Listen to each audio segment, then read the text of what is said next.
I mean, I think it's weird. I mean, imagine. I mean, I can only imagine. I mean, I guess other weird. I mean, when I hear this verse right here, right?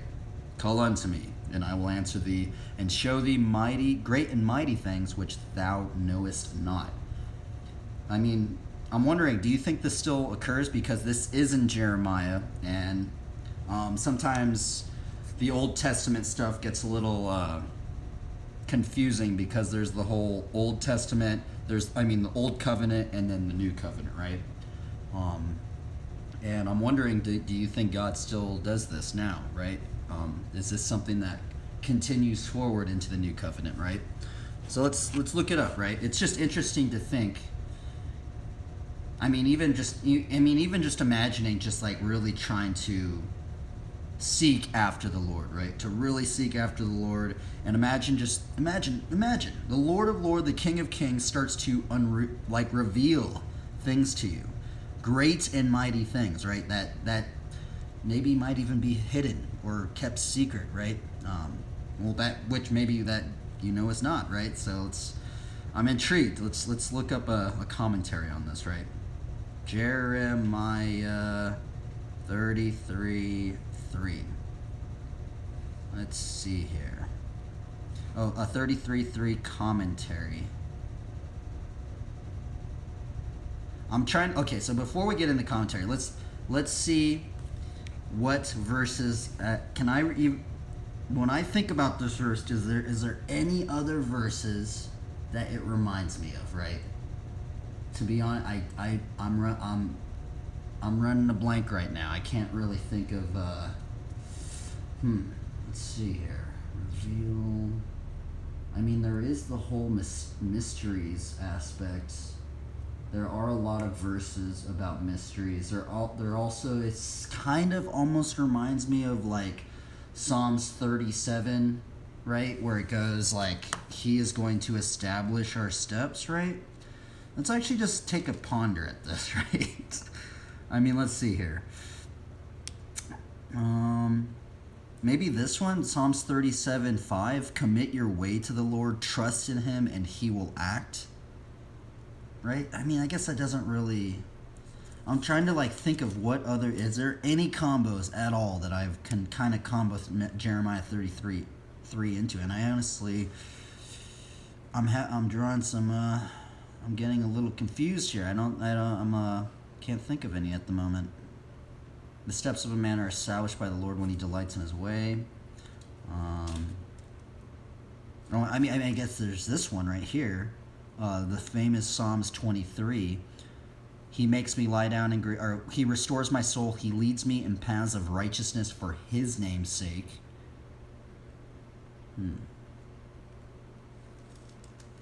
Oh, there's also the ones about we learning the ways of the Lord, right? See, this is actually a strange one. Psalms 25 right here. I have it underlined a little bit. He leads the humble in what is right and teaches the humble his way. Isn't that strange? Imagining just getting taught by the Lord, in which ways to go, right? And him and the Lord trying to establish your steps, right? That is very strange. Oh, here's another one. Day to day pours out speech, and night to night reveals knowledge. A lot of Psalms. I can't really think of... There's a lot of Psalms that I can kind of maybe kind of combo it out, but in terms of oh, you know what? There's actually that other one. Actually, it goes into the very freaking... Oh my goodness, it goes into Matthew 6. The one that we started it off with, man. Here, check this out, bro. Check this combo out, boys and girls. Anybody that watches these, I have no idea who watches these things. These things are weird, huh? These Bible studies are a little strange, but we're attempting, okay? We're trying. Let's see here. Wait, no. It's Matthew 13. That actually kind of reminds me of it as well. Let's see here. Right here, this one. It says, then the disciples came and said to him, why do you speak to them in parables? And he answered them, to you it has been given to know the secrets of the kingdom of heaven, but to them it has not been given. For to the one who has, more will be given, and he will have in abundance. But the one who has not, even what he has will be taken away. This is why I speak to them in parables, because seeing they do not see, and hearing they do not hear, nor do they understand. Indeed, in their case, the prophecy of Isaiah is fulfilled, that says, you will indeed hear, but never understand, and you will indeed see, but never perceive. For this people's hearts have grown dull. With their ears they can barely hear, and with their eyes they have closed, lest they should see with their eyes and hear with their ears, and understand with their heart, and turn, and I would heal them.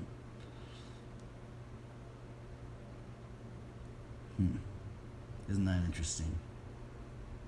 There's a sense of perception, right? It's almost like there is a sense of a hidden, because I feel like when God does reveal things, sometimes sometimes I wonder at what degree does he do it? Does he do it very like very subtly? Does he do it very boom, like you know it's from the Lord? Sometimes I wonder can you even confuse the perception of what the Lord may be revealing to you and what he's not revealing to you? I feel like imagine if the Lord did reveal something to you, right? And you took it the wrong way, and maybe even made some decisions that were life altering, right? I feel like the Lord would confirm something to you if that was the case, right? Just so you didn't make any rash decisions. But I think it is interesting that there's the whole element of this. There's these hidden secret things, right? That that the Lord is going to reveal to us, right? And it's just such a mysterious thing to think about, right? And it's also it's like but you need the perception to see these things, right? It's very interesting. By the way, I need to see if this stream's even working out. I think it's just so interesting, right? Because there's that other one of those who seek diligently or something like that. It's what verse is it? I think it's brought up 2 times actually. Something about seeking diligently the Lord or something like that. Okay, there we go. Let's see. Jeremiah 33. Let's look at. Wait, let's look up the seek. What verse is that? Seek diligently the Lord. I've totally butchered it. Which one is it? I thought it was brought up 2 times, and I think it's in Psalms as well. Okay, Jeremiah 29:13. So this is actually an interesting one. So I put up this is what diligently seeking comes up on Bible Hub. It says, you will seek me and find me when you seek me with all your heart, right? All your heart. It's so strange, right? Imagine what does that even entail? What does fully all of your heart seeking after the Lord seem like, right?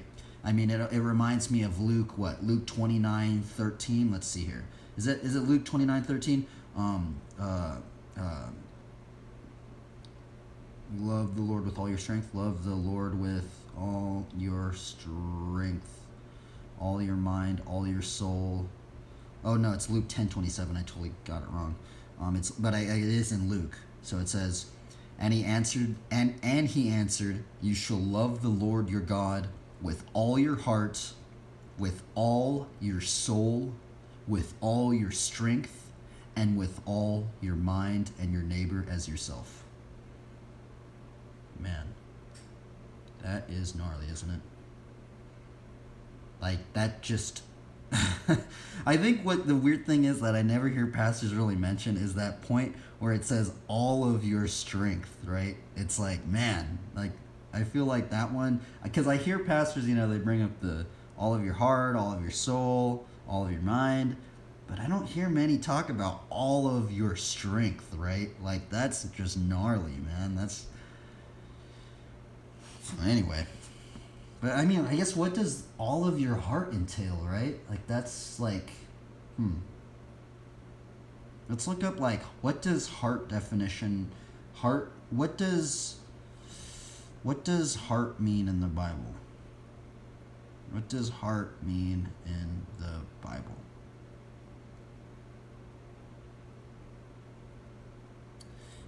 Okay, so this is the very first thing that comes up. So take it with a grain of salt. But let's see here. It says, in the Bible, the heart is considered the seat of life or strength. Hence, it means mind, soul, spirit, and one's entire emotional nature and understanding. The Hebrew meaning of heart is lev, meaning heart. In Hebrew, it wasn't a body part to the Israelites. They had broader understanding of a heart than our modern context. They thought the heart as an organ to give physical life in the place where you think and make sense of the world. It is about the place where you have your will, your attitude, and intentions, and which is the source of your thoughts, actions, and words. Very interesting.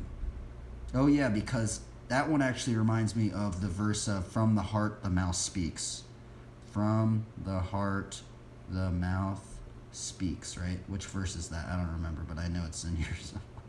Out of the abundance of the heart the mouth speaks. That's Luke 6:45. Man, we have actually found some combos before we actually got into Jeremiah 33:3, huh? I think I like this definition.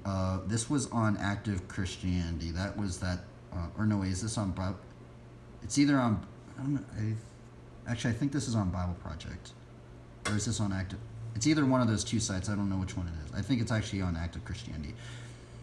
It says, it is about the place where you have your will, your attitude and intentions, and which is the source of your thoughts, actions, and words. I like that one, right? I think that one makes the most sense. The heart is the core of who you are as a person. Your heart essentially you. With your heart you choose between good and evil.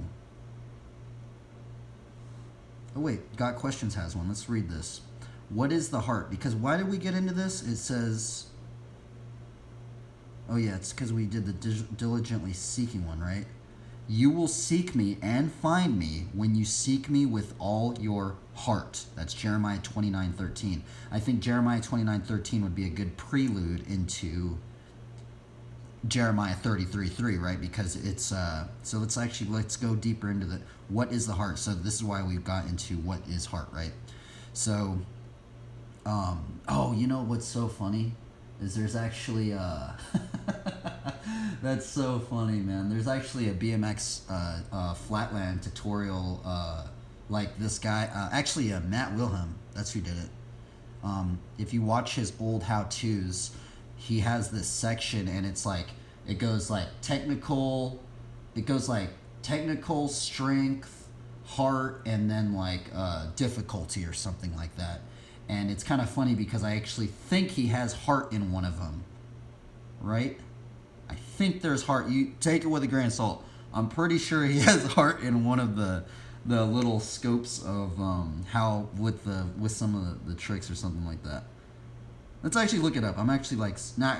We can look it up later, but I'm pretty sure that was one. If I can look back at it, Matt Wilhelm, his how-tos.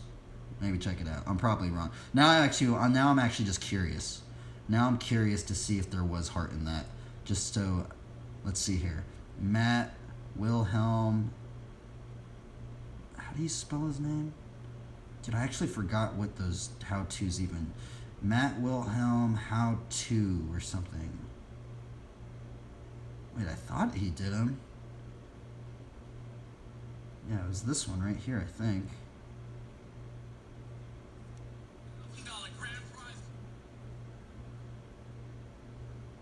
Wait up, I'm just trying to see. Oh wow, he did a freaking bunch of wait up. What was his section? I can't remember like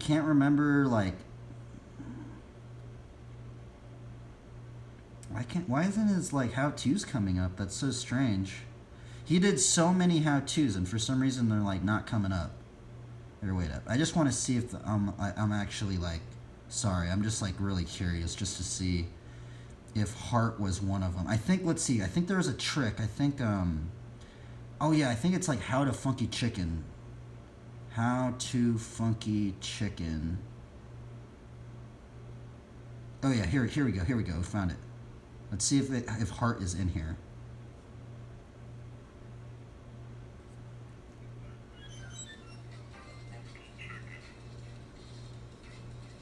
Maybe it isn't.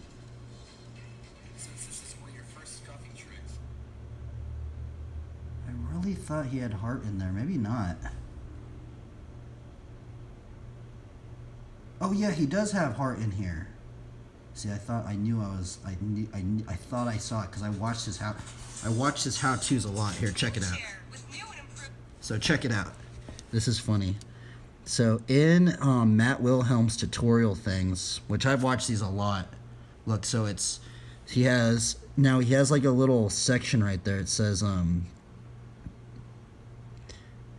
difficulty. What does it say? I'm trying to read it through my phone. It says difficulty, speed, stamina, and heart. And so every trick that he did a tutorial on, he had this little section called heart. And now I'm actually like, now it's like almost weird thinking about it because I'm like, that's so weird that he would have that one in there, right?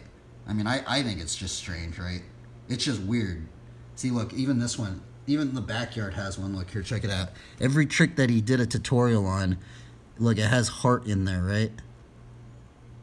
Like that one says difficulty 3, speed 3, stamina 3, heart 3. It's just strange.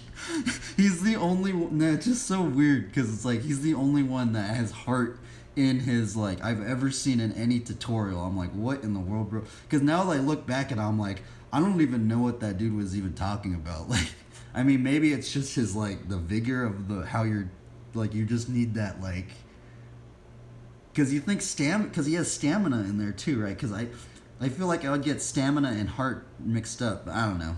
That's why I'm like, that's why, like, it's strange when, like, I'll read a word and then it makes me think of other things, right? I'm like, what in the world? I don't know. Anyway, I'm sorry about that, by the way. I just thought about that and I wanted to make sure that it was actually in there because I was like, was the heart actually in there? Because it got me confused. Okay, let's see here. Where are we at? Okay, from the abundance, from the heart, the mouth speaks.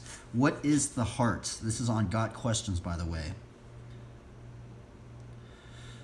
First, we'll state the obvious. This article is not about the heart as a vital organ, a muscle that pumps blood throughout the body. Neither is this article concerned with romantic physiological or literal definitions. Instead, we'll focus on what the Bible has to say about the heart. The Bible mentions the heart almost 1,000 times. In essence, this is what it says. The heart is that spiritual part of us where our emotions and desires dwell. Before we look at the human heart, we'll mention that since God has emotions and desires, he too can be said to have a heart. We have a heart because God does. David was a man after God's own heart. Man, that one really trips me out now, huh? That's so weird that one's just said that, you know? David was a man after God's own heart. Man, there's so many interesting things to think about. He wrote so many Psalms, man. It's interesting, right? It's kind of, you know what's also all weird about this is that we actually tried to combo those ones with a lot of Psalms today, right? Anyway, Acts 13:22. And God blesses his people with leaders who know and follow his heart. 1 Samuel 2:35 and Jeremiah 3:15. The human heart in its natural condition is evil, treacherous, and deceitful. Jeremiah 17:9 says the heart is deceitful above all things and beyond cure. Who can understand it? In other words, the fall has affected us at the deepest level. Our mind, emotions, and desires have been tainted by sin, and we are blind to just how persuasive the problem is. We may not understand our own hearts, but God does. He knows the secrets of the heart. Psalms 44:21, and also 1 Corinthians 14:25.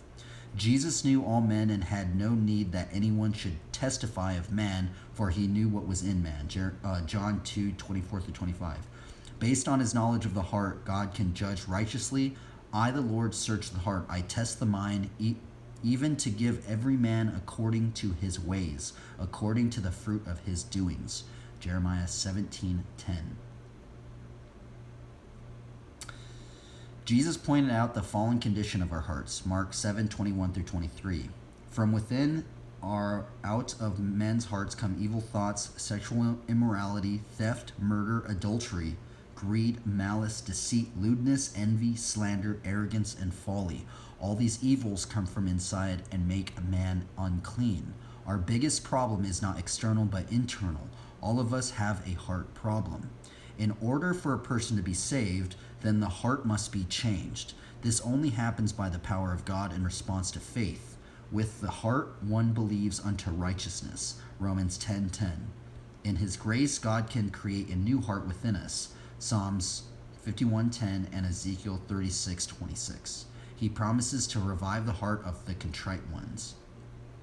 God's work of creating a new heart within us involves testing our hearts. Psalm 17:3, and filling our hearts with new ideas, new wisdom, and new desires. Interesting.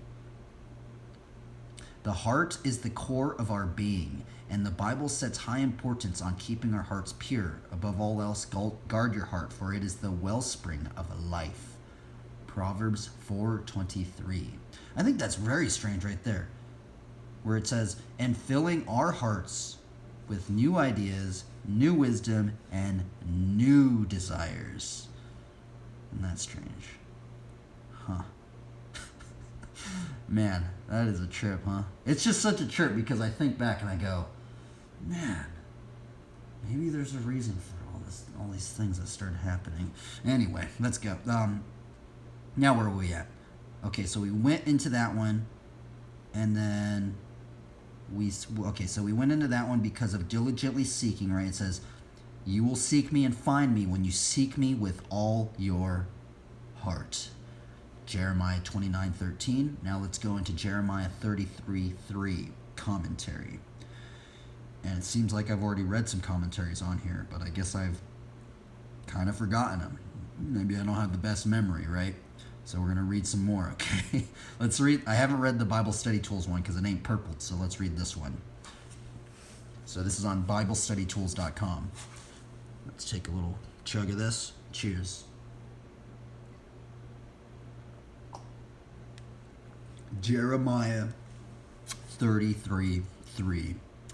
Call unto me, and I will answer thee.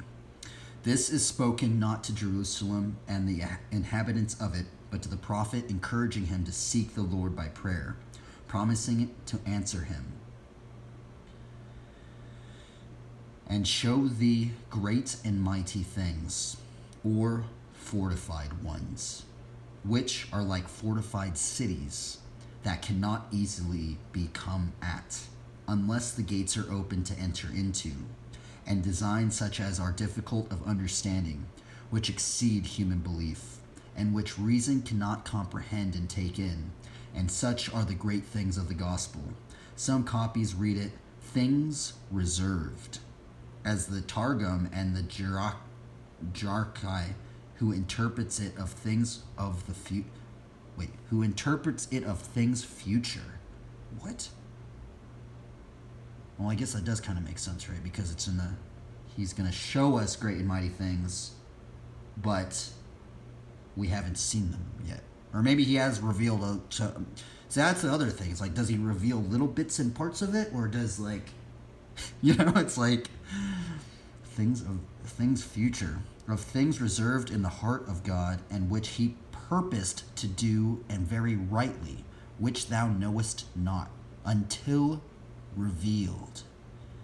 And from hence it appears that by great and hidden things are not meant the destruction of Jerusalem and the 70 years captivity, and return from them which Jeremiah had been acquainted with time after time had prophesied of them, but spiritual blessings hereafter mentioned, some of the deliverance from Babylon, were typical of Ben Malkek. Interpret some of these as great comforts and strong. These of great comforts, great and strong. And that was it. That's all he wrote for that one. Oh my dude! Normally this site is just like, it goes ham, bro. It goes deep into it. It's like, I'm surprised that I feel like I feel like they could have wrote more about it, right? Like, don't you think? I feel like there any combos like no. I feel like they didn't really even hit on that many combos. I don't know, man. Don't you think that this verse is very mysterious? Like, I feel like if there's anything, this verse is really mysterious. Like, the Lord is going to show us great and mighty things that we do not know yet. He's going to reveal them. Isn't that so weird? Okay, let's see here. I mean, I guess there is a lot of commentaries. Let's see here.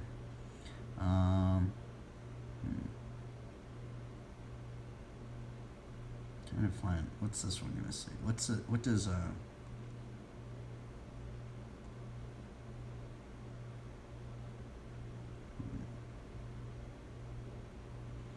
what is this one going to say?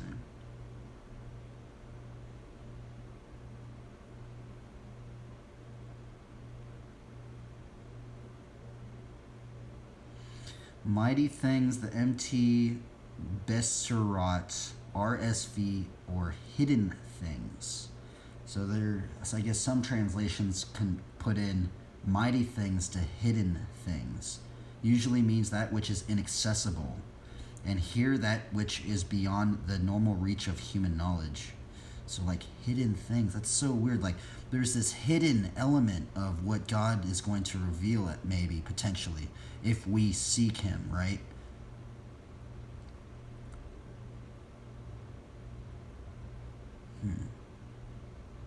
Very interesting. Let's see. Let's actually type in, does God still reveal great and mighty things even now? Let's see if anything comes up. Does God still reveal great and mighty things? We knowest not,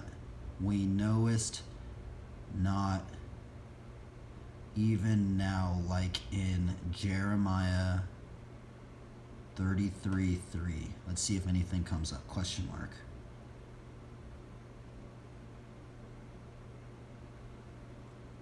Oh man, sometimes it's just so hard to like find, because I understand like once I put it in there, it generally just brings up just the verse, right? But like I'm wondering, like, does this verse? Okay, I could type in another question. Does Jeremiah 33 relate to every believer? Let's write that. I feel like something should come up with that, right? Does Jeremiah 33:3 relate to every believer, or does it? See, nothing really comes out. I mean, I'm assuming that it would, right?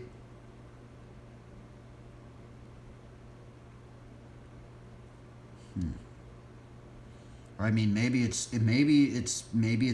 to those who really seek diligently the Lord, right? I mean, ultimately, that's what Jeremiah 29:3 right said, right?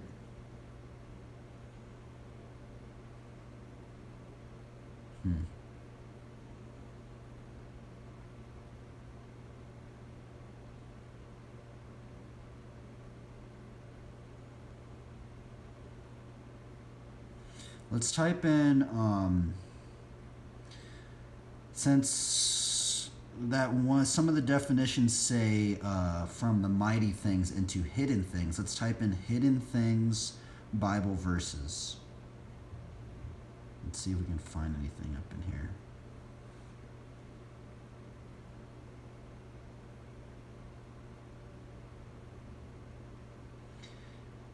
Daniel 2:22. He reveals deep and hidden things. He knows what is in the darkness, and the light dwells with him.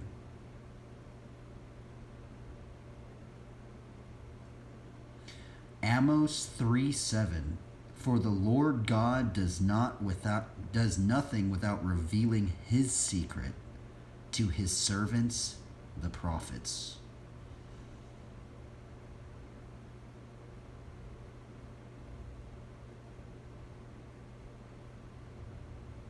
Oh, here's the other one. Proverbs 25:2. It is the glory of God to conceal things, but the glory of kings is to search things out.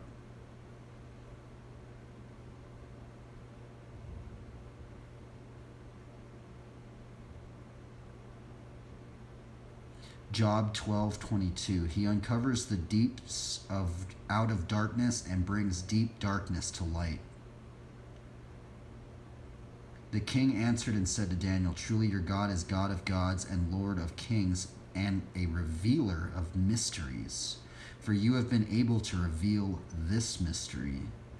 Daniel 2:47. Then the mystery was revealed to Daniel in a vision of the night. Then Daniel blessed the God of heaven. Daniel 2:19. Colossians 1:26. The mystery hidden for ages and generations, but now revealed to his saints.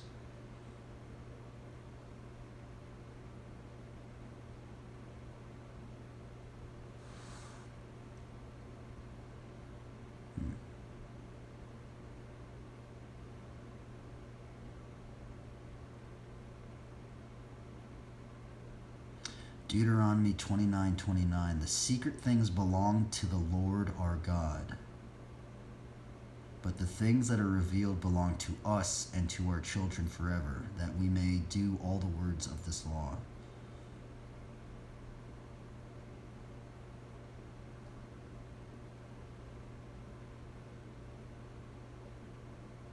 Psalms 36:9.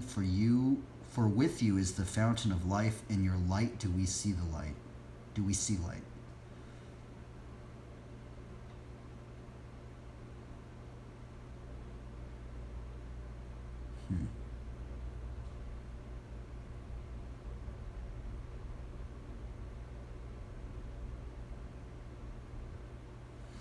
Interesting. Let's type in like hidden things. Hidden things.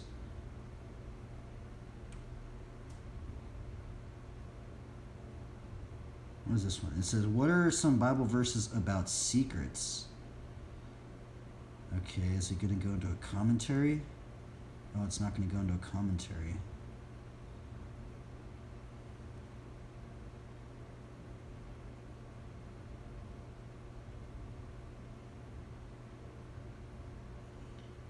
Okay, well, what about Daniel 22:2? He reveals deep and hidden things. He knows what lies in darkness, and light dwells with him. He reveals deep and hidden things. Let's look up maybe a Daniel 22 commentary. Daniel 22:2 commentary.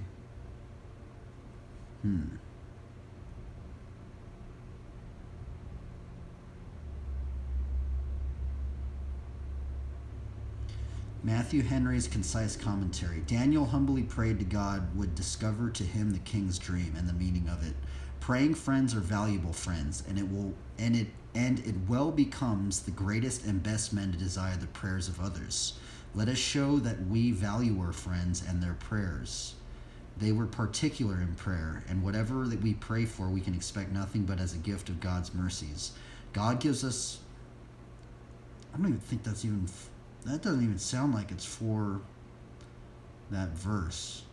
Okay, Barnes notes on the Bible, he revealeth the deep and secret things which are too profound for man to fathom by his own power, and which are concealed or hidden until he makes them known. What is said here is an advance on what is affirmed in the previous verse that relates to another kind of knowledge. That related to such knowledge was not properly beyond the grasp of human intellect, when unaided by any supernatural manner, and affirm that even then all discoveries and inventions are to be traced to God. This refers to a species of knowledge which lies beyond any natural compass of the human powers, and in which supernatural influence is needed. Such things as the Chaldeans and astrologers claim the power of disclosing. The assertion here is when the highest human wisdom showed itself insufficient to the exanancy, God was able to disclose those deep truths which it was desirable for man to understand. Applied generally, this refers to the truths made known by revelation, truths which man could never have been discovered by his unaided powers. We knoweth what is in the darkness, what appears to man to be involved in darkness, and on which no light seems to shine. This may refer not only to what is concealed from man, to the literal darkness of night, but to all that is mysterious, all that lies beyond the range of human inquiry, all that pertains to unseen worlds. And an immensely large portion of the universe lies wholly beyond the range of human investigation as present, and is, of course, dark to man. And the light dwelleth with him. The word rendereth dwelleth means properly to loose, to unbind, to solve as hard questions. That's strange. Hard questions? That's what some people think the word light means? I've never known that. I've never heard anybody say that. Daniel 5:16, and is then applied to travelers who unbind the loads to put up for the night. And then it comes to mean to put up for the night, to lodge, to dwell. Hence the meaning is that the light abides with God. It is there, it is an appropriate dwelling place. He is in the midst of it all. Is light about him. Light, when it is sent out, goes from him.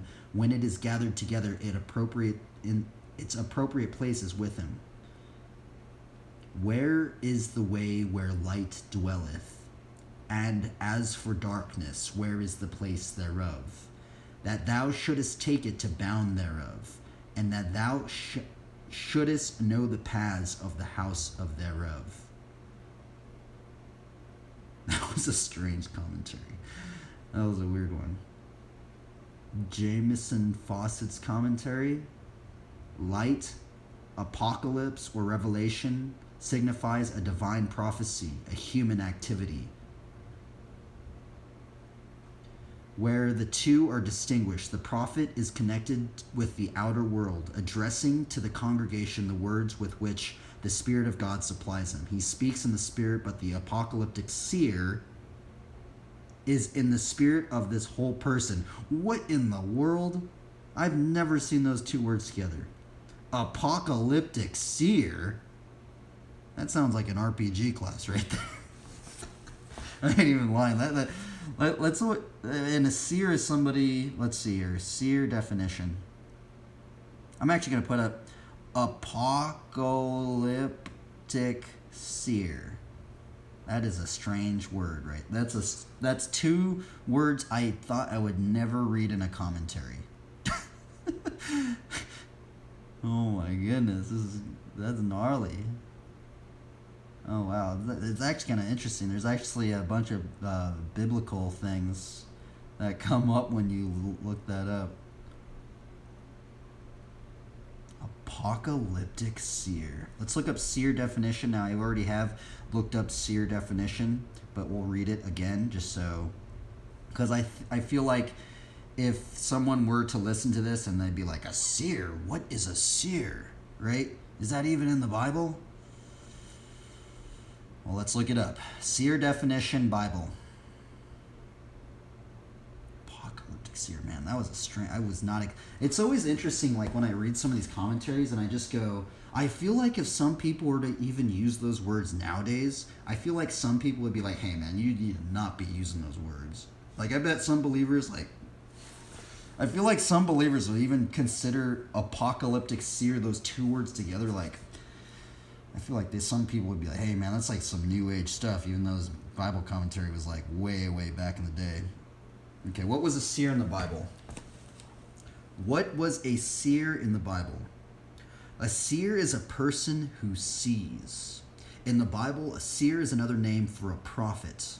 Samuel 9:9. But more specifically, a seer was a prophet who saw visions. pictures or scenes seen in the mind's eye, in dreams, or even one's natural eye. God spoke to his people through prophets in different ways, and one way was through visions. Accompanying the ability to see visions, a seer was given insight into what God was saying by these visions. And then it goes into a bunch of examples, but you can get into that later if you want. But yeah, where are we at? Here we go. Apocalyptic seer. That's all I remember on that one. Let's see. Is the spirit in the whole person? The form of the apocalyptic revelation, the very term meaning that veil that hides the invisible world is taken off, is subjectively either the dream or higher the vision, the interpretation of a dream.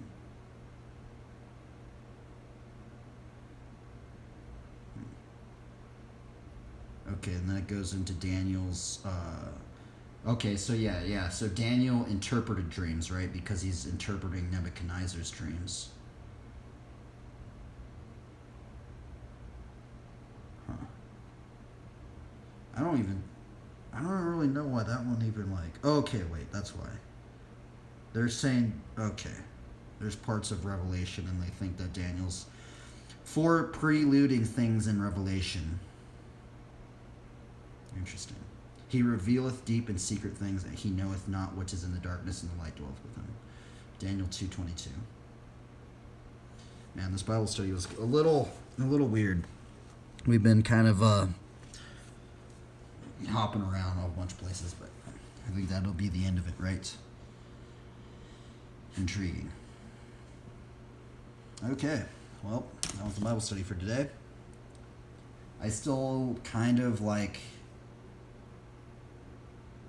none of the commentaries that we read today on those verses, it never really said, does God still do this today, right? Like, in my personal opinion, since we've read all those commentaries, none of them really went into that, right? In my own personal opinion, I think God does, like, right? But I think he does it in a way that is very, very secret. Like, he's not just gonna... I feel like nowadays he has to do these things kind of a little bit more, secretly at times. But the thing is that you need to have... Maybe we need to have the perception to fully, perceive what God may be revealing to you, right? Right? Maybe. That's how I'm thinking it. I wish there was some commentaries that would go into that, right? Because I feel like that's a little bit of a rocky slope because... the whole old covenant and then the new covenant, right? Like, does this still carry over into it? I think it would, right?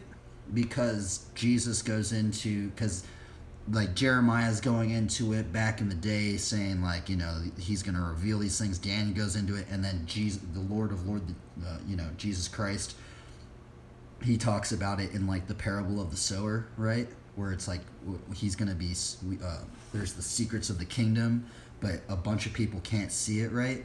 So that's very weird. So I guess right there, that whole just thinking about that right there is just almost a thing. And it's weird. Why didn't any of the commentators go into that, right? Like, there was not a single commentary that went into that combo right there, right? I don't know.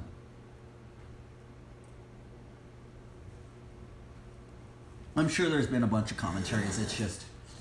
Because there's also a lot of commentaries that probably aren't on the internet, So, a bunch of commentaries, a bunch of sermons, right?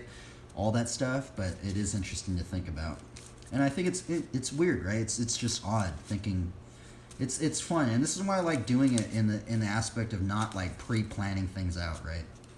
I guess things are somewhat pre-planned out because we are reading commentaries, and they, probably pre-plan it out pretty good, but...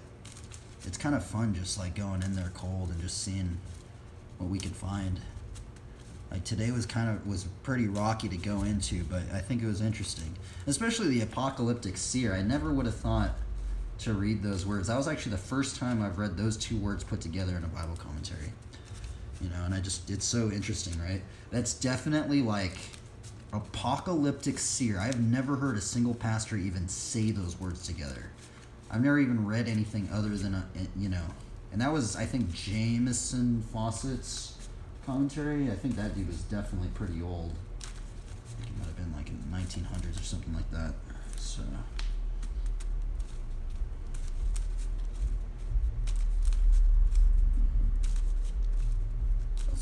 Let's do a card draw. Card draw. I won't get into writing.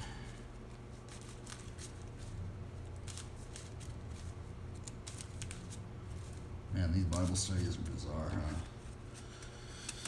It's just odd that we're doing these things. Man, honestly, you know what'd be cool? I wish more believers would do it, man. Especially, like, it's interesting, right? It's definitely very, especially you guys that stream on Twitch, and not only Twitch, but I see you guys doing your devotionals and stuff on YouTube as well. Like, it's really cool seeing you guys do it, like almost daily, right? Or very, like, it's not even like weekly, right? A lot of you guys are doing it like every single day. I kind of like that aspect because it's like, it gives me that sense of like, because I feel like we live in that weird time where I just feel like, imagine you had a week to like pre-say something, right? I just feel like if you were to edit, imagine you had like a speech or something, right? And you had a speech and you're gonna give it every single week or something, right? I feel like if you were to edit it sometimes so many times, right? Just like edit. I feel like if you edit that thing 1,000 times or maybe even 10 times, sometimes I wonder, would those words even be what was really in your heart, or was it maybe not in your heart, right? Can you edit? Because that's what I'm wondering. Can you edit something to the point where those words that you just edited are not even from your own heart? That it's just from, like, I don't know, right? That's kind of why I like observing some of the Twitch. Some of you guys that are doing these things on Twitch as in terms of believers, because there's time, I can tell you guys are just like you guys are just winging it. It's just awesome. It's like really cool. Like, there's a sense of like realness about it, right? I think there's a sense of realness about it, instead of like having everything pre-planned all the time.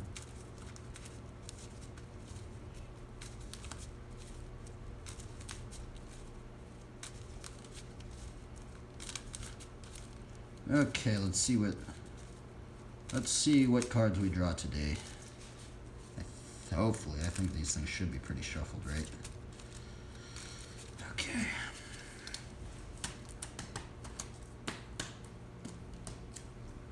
Boop. Boop. Boop. Boop. Boop. Can we do another cut? Let's do another cut. Okay, these cards right here are the ones that we're picking from. That very first card is going to be the one we're putting up on Insta. So let's put this one on Insta.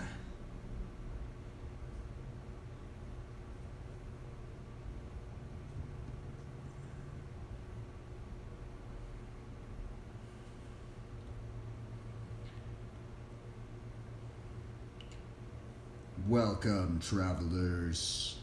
Welcome to the card draw of the day. What is it going to be? Whoop. Okay, interesting. We have blessing for today. Who did this one? Julie Barrow in 1995. Target creature blessing enchant gets +1/+1 until end of turn. Try your best and have fun, everybody. This was the card of the day.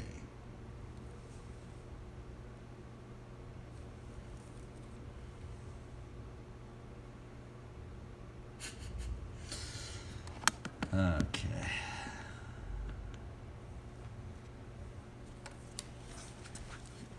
This is the card of the day, travelers. We have blessing. Blessing. Simple word. Forest. Forest. 3. Ooh, Cradle of Vitality. Now, that actually rhymed. 3 rhymes with cradle of vitality. Vitality. 4. Field of Souls. That card looks awesome, huh? He who wins souls is wise. That what proverb is that? That is a proverb somewhere. 1, 2, 3, 4. Island. He who captures souls is wise. 1, 2, 3, 4, 5. Man, we've drawn this card a lot lately. Elspeth Tyrell.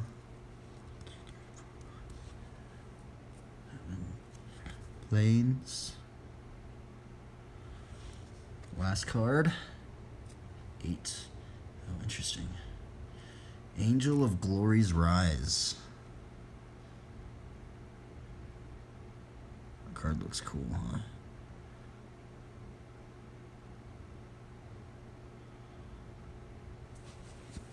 And that was the hand for today.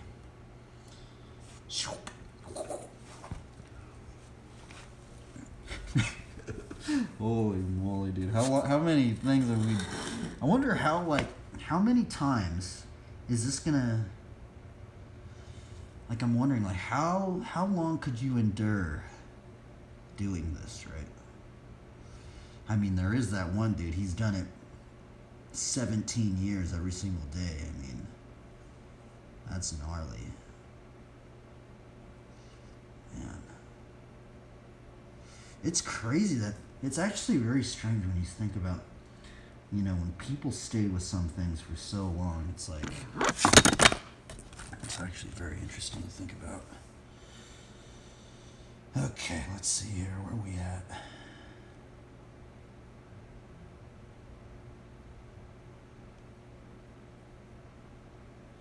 Bro, Gary Young is gnarly. Holy moly, dude. You were insane, dude.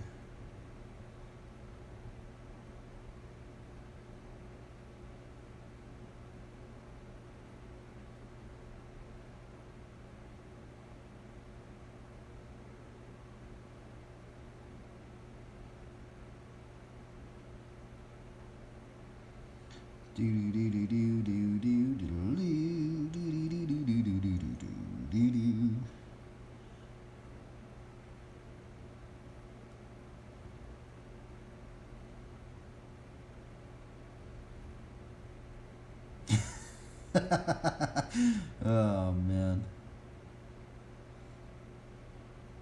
Okay, let's try and be joyous. Let's try and be joyous when we go out and fail.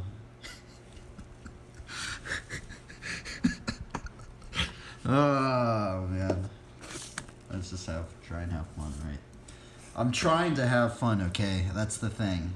Especially with these Bible studies, I'm like trying to have fun. Hopefully it can keep me enticed and keep going. We have the devotion. I think that whole word devotion right there is just, you know, almost entails like a sacrifice to...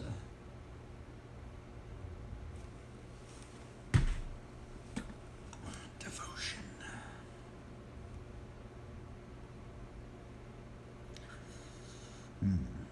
Okay, what are we going to do? Oh yeah, we're going to put some music on. Oh, wait. Oh, here it is. Okay, let's see here. What are we going to work on today? Oh, man.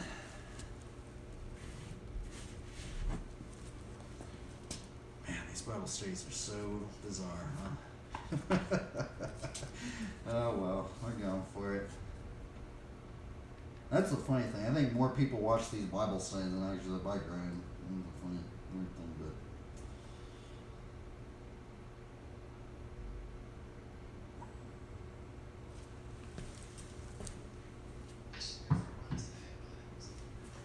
Check our face eye.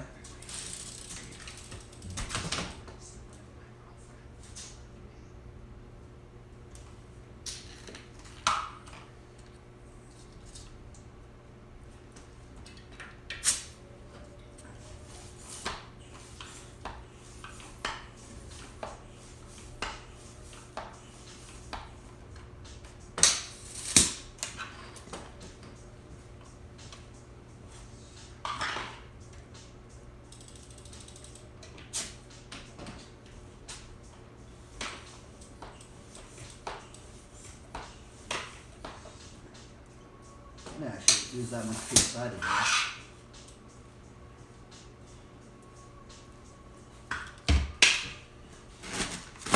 Man, I need some like new music that's copyright free, dude. I've been listening to these same things like over and over again. It's kind of hard to find like copyright free music that I'm like kind of into still.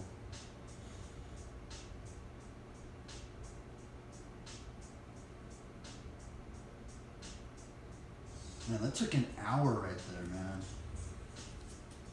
Like, I haven't even been looking at the time. Like, generally, these Bible studies take like an hour now.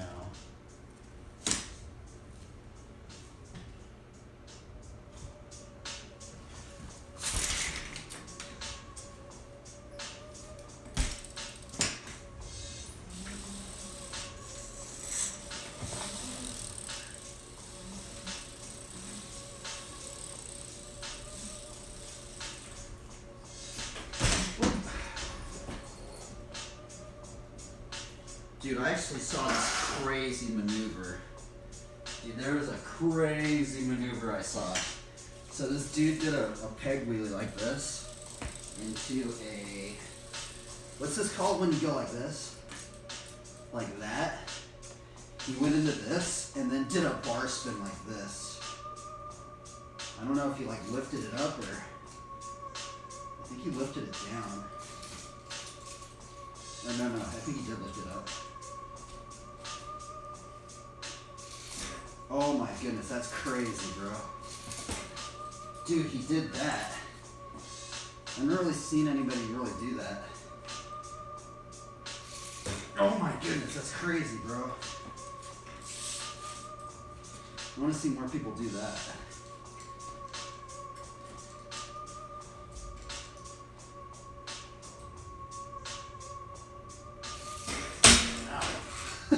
I don't even know how he did it, dude. That's crazy. He did like a double-handed bar spin thing.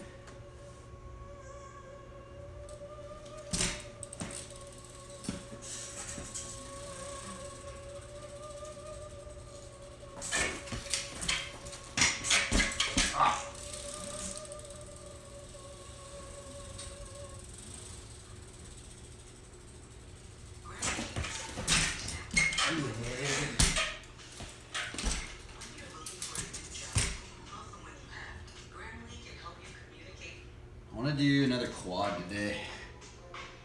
Show me if it's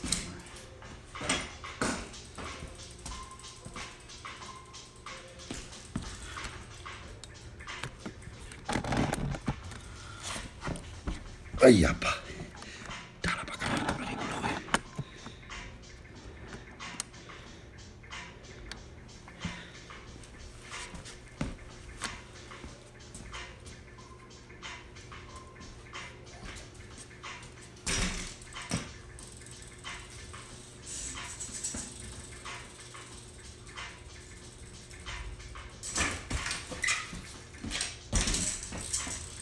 Why am I so bad at fire hydrants?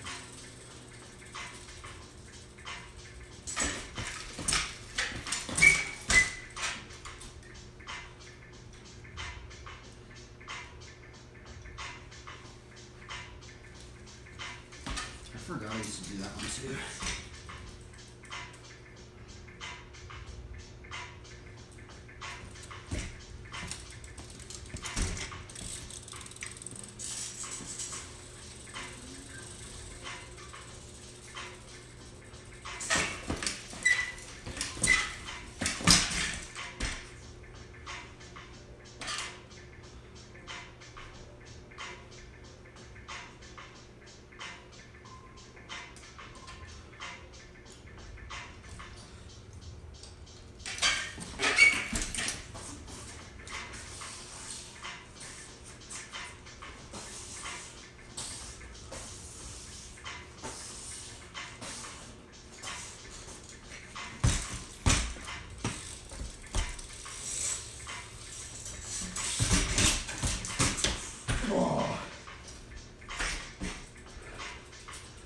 That was fun.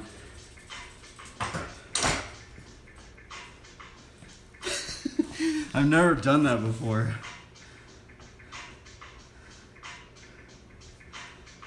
stream mark that.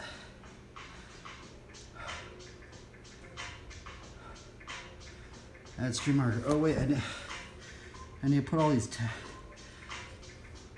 man, Twitch always messes up all these tags and stuff.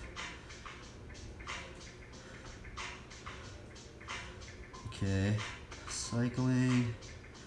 I wish there was just a way I could just save all these tags and stuff and just not have to search them all the time.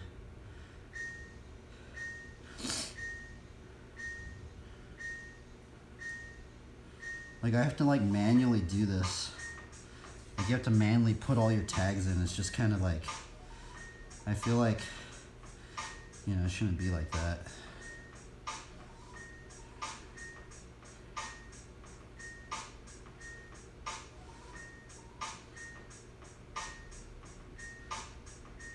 Oh wait, this one is wrong too, bro.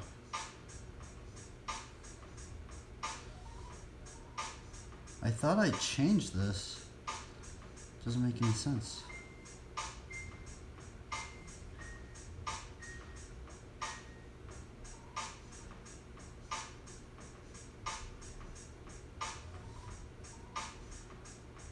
'96, bro. All this stuff is wrong. Done. Done. Hopefully it saves now.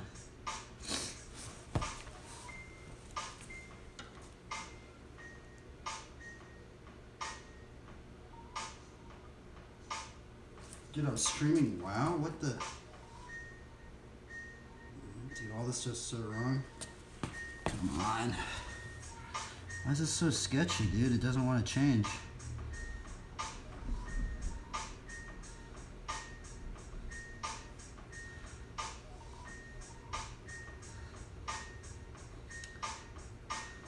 Okay, I think it changed now, but...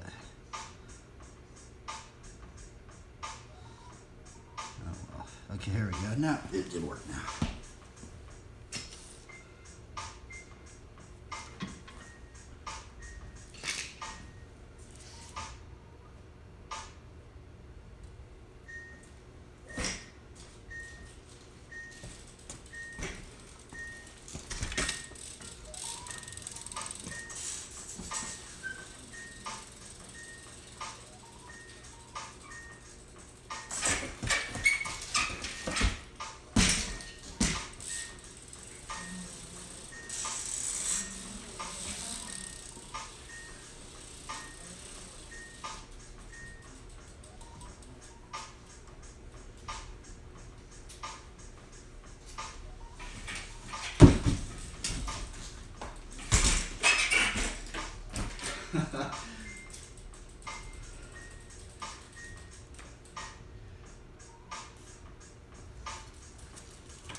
Oh, that was so close.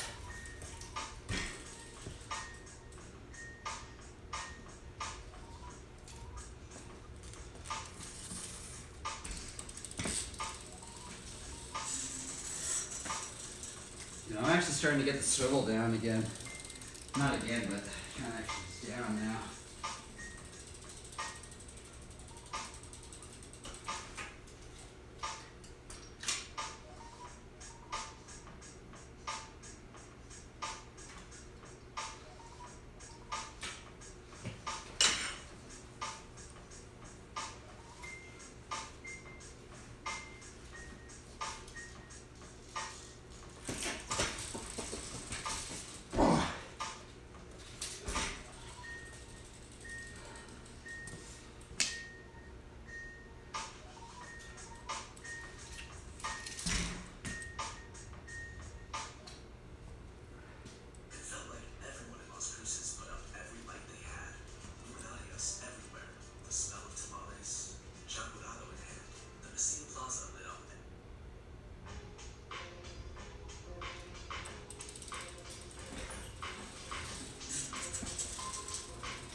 hard.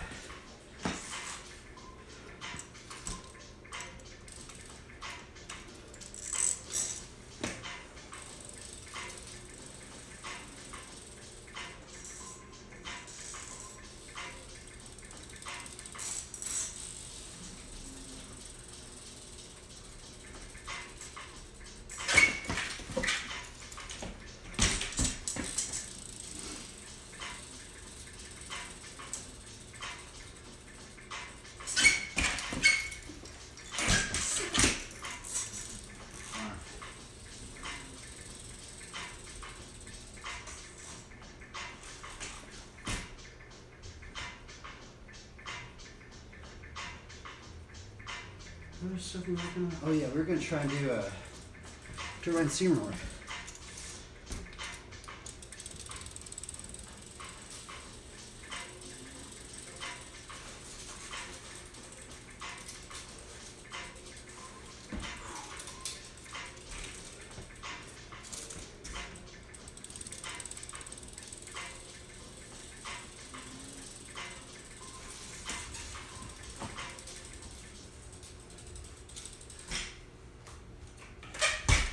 Oh!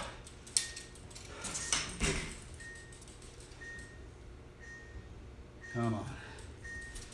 I think I might have figured it out.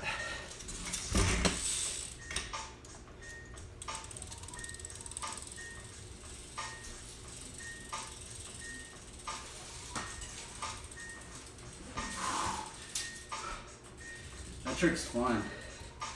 It's weird. You have to get that right angle on it.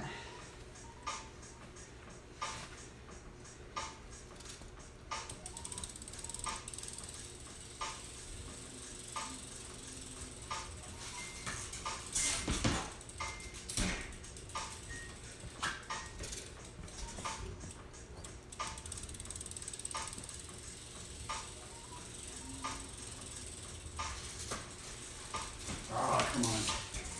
I literally almost landed like 2 times.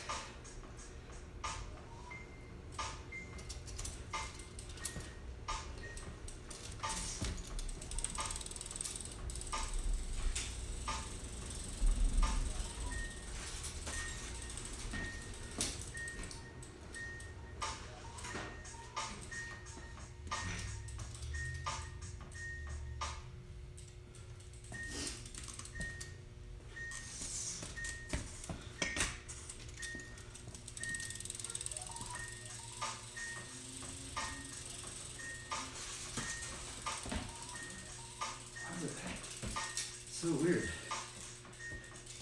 I don't know why I could do it a little bit and then I just stopped being able to do it.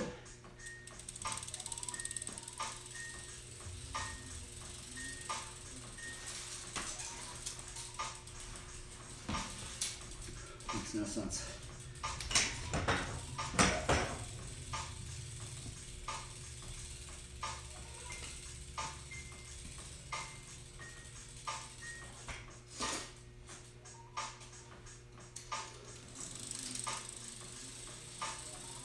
Oh yeah, there's actually that one.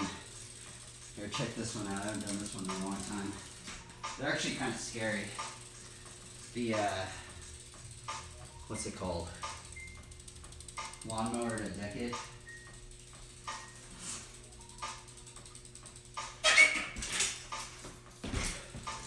I haven't done one of these in so long.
funny.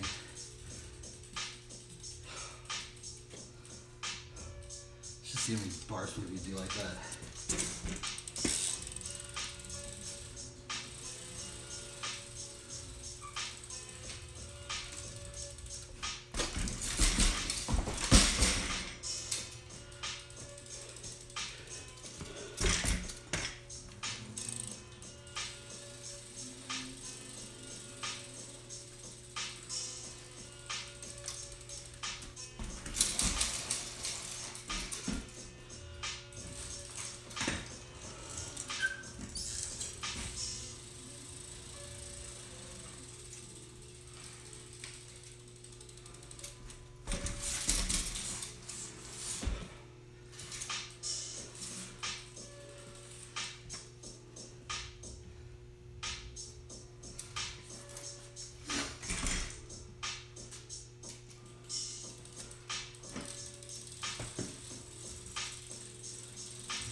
Whew.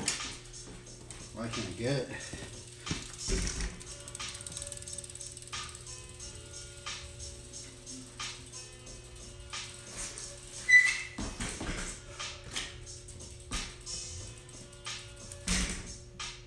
I can't want anything right now.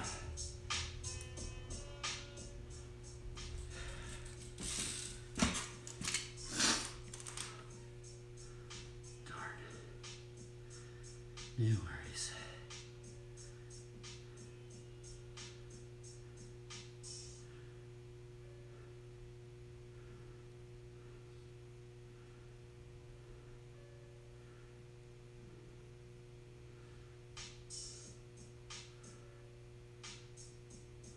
Oh, Jacob. Dude, you just gave me a new idea for a line. Okay, bro.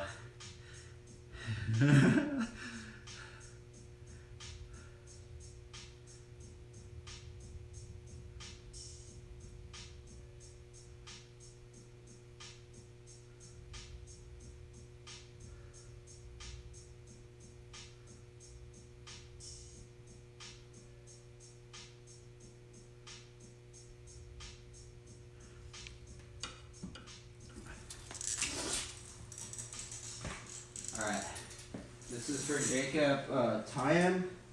He did a gnarly bar spin to foot jam whip line. So this one's for him.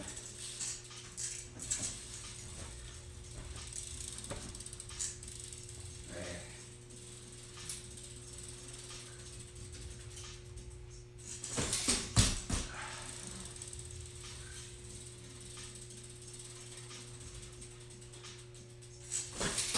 Oh, darn. That's hard. don't know how he does it. He literally did a bar to foot jam whip. How in the world do you do a bar to foot jam whip?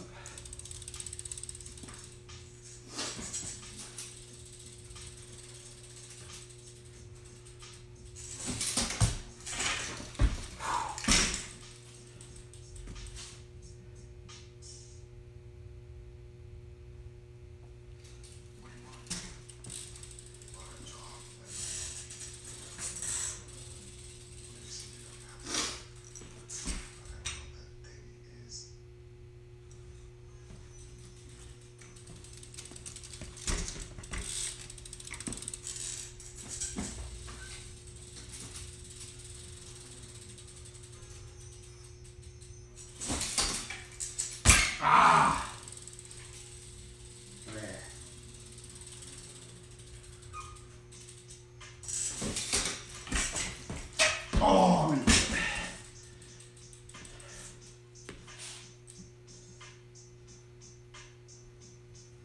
woo-wee. New combo.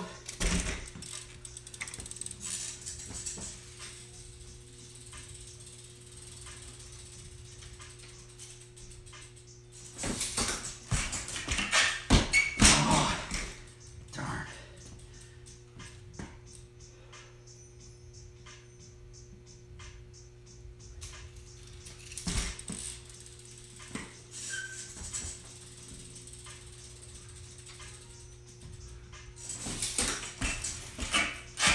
Oh my God, I almost did it right there.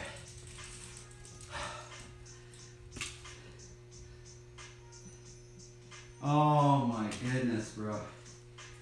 Even if I want to do it into a generator bar. I wonder if I could do it to a decade. Bro, that would be a crazy combo. Pickup bar, foot jam whip, fakie, generator bar.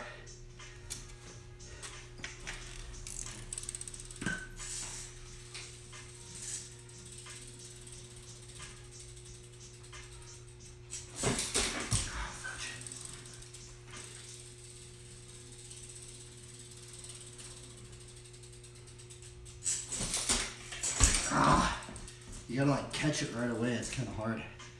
Kind of hurts my legs, so. Darn, I almost did it though.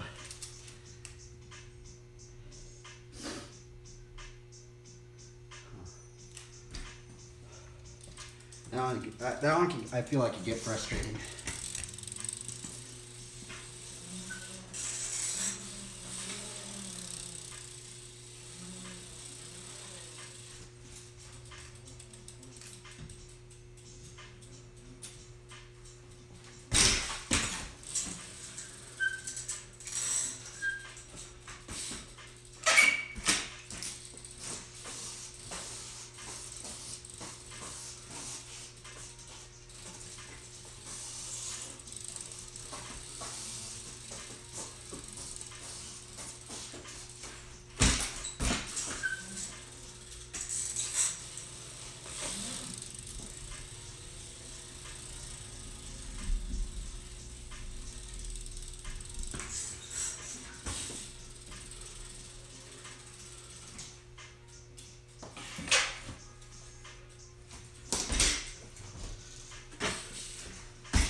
Can you believe we landed all that? We're stoked!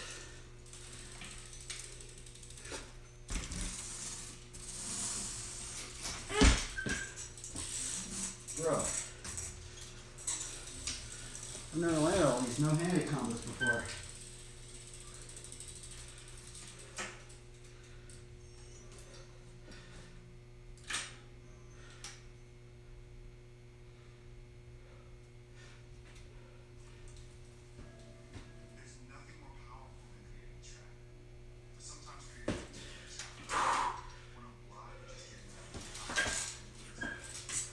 Oh, there was another no-handed trick. I kind of forgot it. Where is it? Oh, yeah.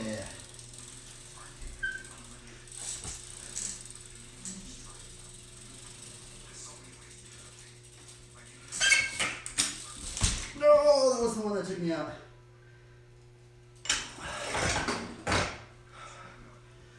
Oh, my goodness. Dude, out of all the tricks that took me out, it was that one. Let's go. Yay! Bro, that was I literally have just landed the most no-handed tricks I've ever done in a line. And somehow the foot jam no-hander took me out. The boss, that one took me out, man. Let's go. You like to ride, man? North Hill Live. Yeep, yeep, yeep. Bikes will help to heal and restore the earth. Revelation 6, 5 through 6. Do not harm the oil or the wine.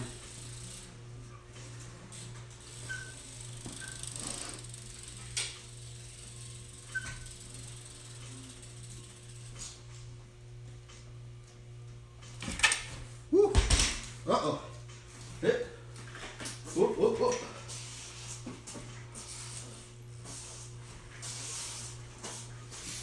Ah! Sorry, I keep making sounds. Oh, you're a hiker? Cool, man. Hiking's awesome, dude. You ever been backpacking? Or like, is it called that? Yeah, it's called backpacking, right? If I had the money, dude, if I had the money, I'd get like a full-on, like, thorough, like, light featherweight, like, backpacking setup.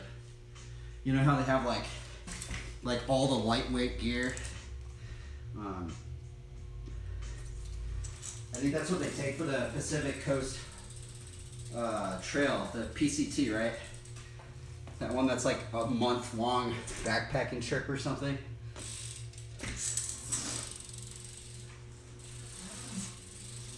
Yeah, I love hiking. Hiking's awesome.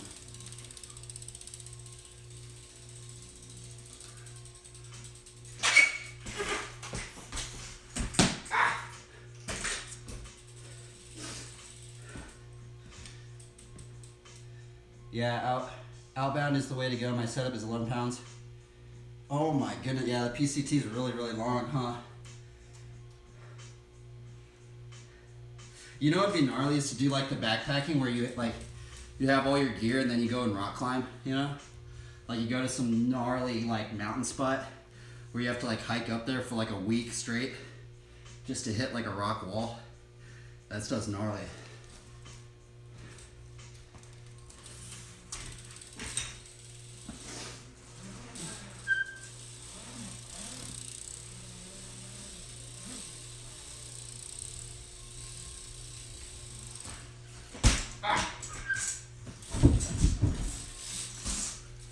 Fun right now. There are bike pack setups, but I have never tried it. Yeah, I've been seeing that actually. There's this one dude, his name's Ryan Van Duzer, and I think he's like taking it all the way from Canada all the way down to South America. There's literally a bike trail. I think it's the Pacific Coast Highway bike trail, but it literally it starts, I think, even from, like, in Canada, and you can literally go all the way down to South America. It's a pretty famous one. Yeah, those guys are crazy, man. I would like to actually get into bike packing when I get older, maybe. That stuff looks cool. There is one guy that did it on a BMX bike, too. There's one dude that rode around the world on a BMX bike. Which is insane, dude.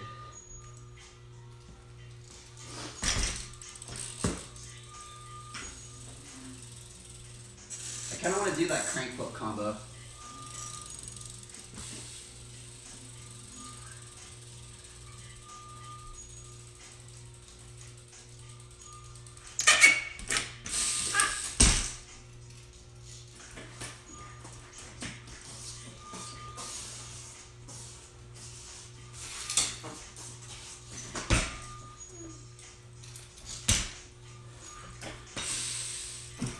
Oh my god. Oh, almost landed it. I've never landed that combo before.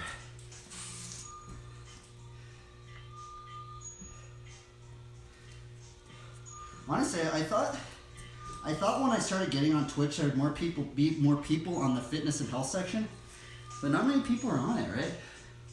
It's like, it's kind of weird. I feel like I get more. I feel like I get more enjoyment just using up my body. Right. I think it's because you get a runner's high. Maybe I'm just addicted now. I'm just addicted to the runner's high.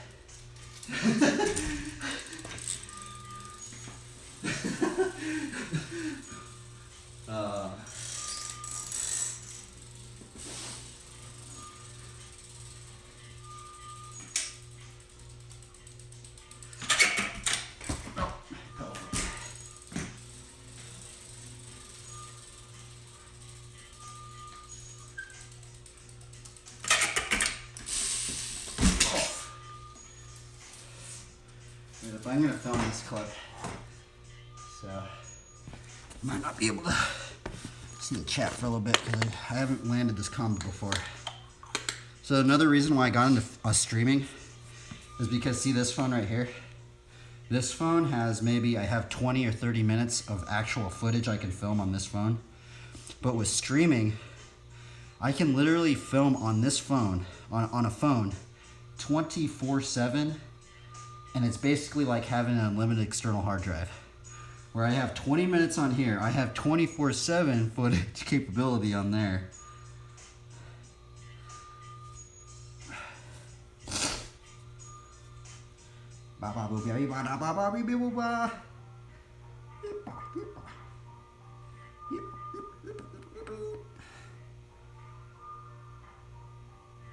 Let's go.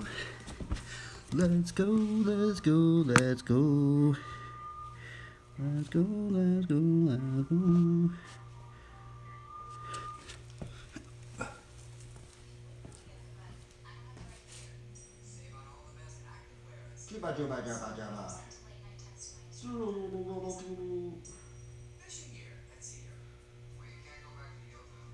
Let's do this.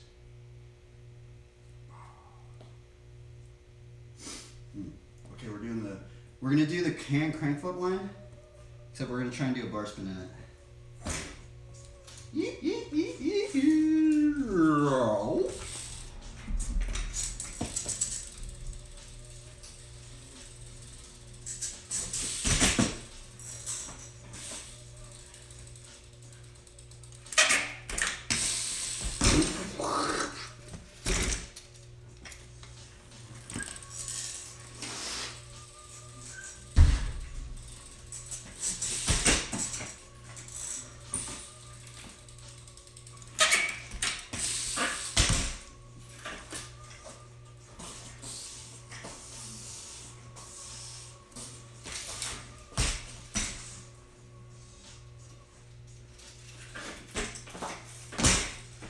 Cranks are in the wrong area. Ah.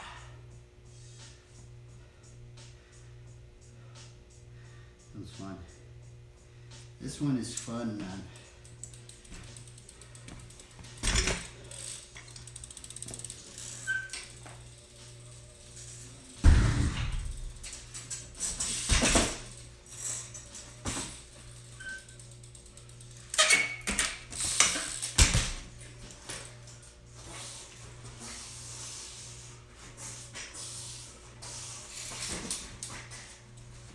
Are you kidding me?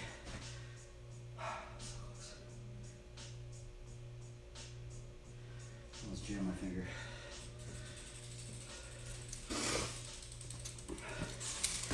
Bar spin's hard. I don't know why.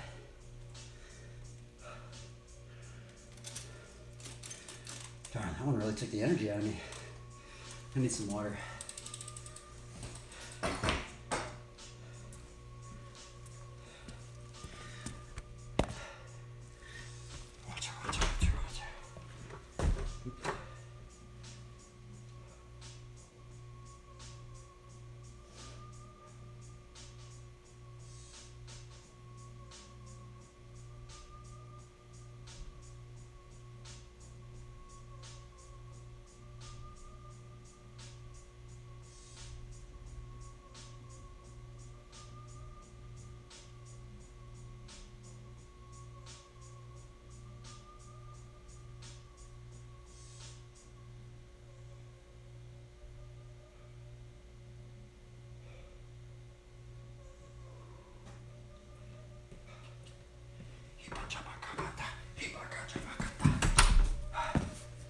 I need to remember to drink water.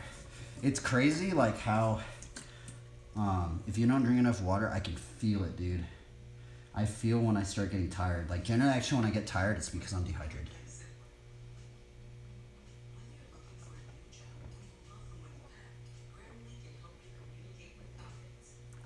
Ah, yummy. Yummy bun bun. Yummy bun bun. Let's see how close we got. Holy Toledo. Holy moly. Come on, come on, come on, come on.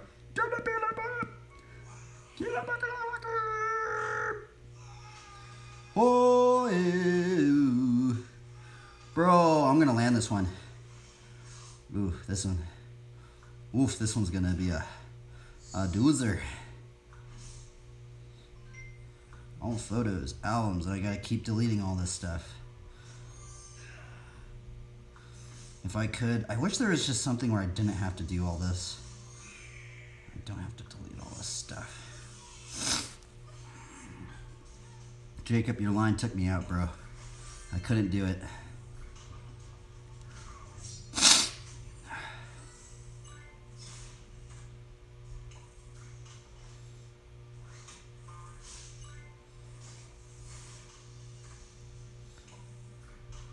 What in the world is that cow? It's a hairy monkey. That's a hairy monkey. That's a hairy monkey.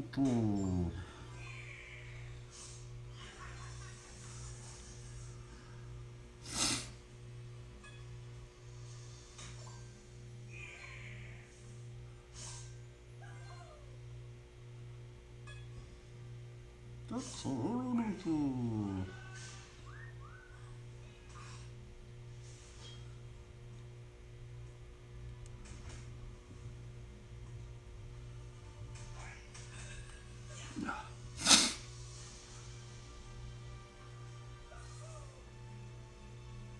a hairy monkey.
Let's continue to try our best, everybody. Even if we fail, let's do it all to the Lord to our best of abilities. And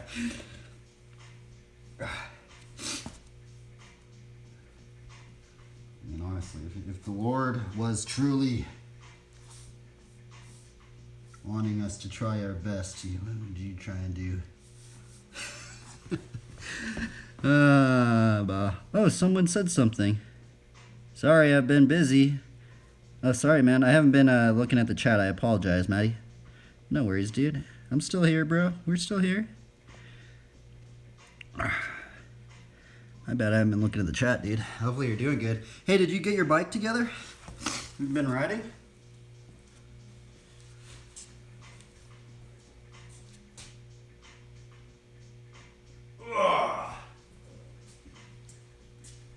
We were gonna do this line.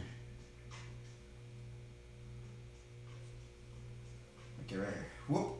Okay, what am I doing? Okay, kickflip. We're doing kickflip. Adjust the cranks. Hand crank flip. Rocket hand crank flip. Fakie gyrator. Briefcase bar spin. To drop down. Hand crank flip. to something.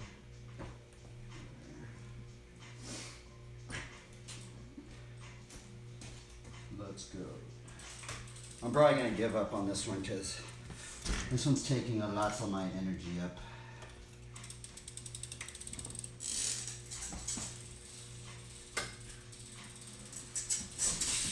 I need out that.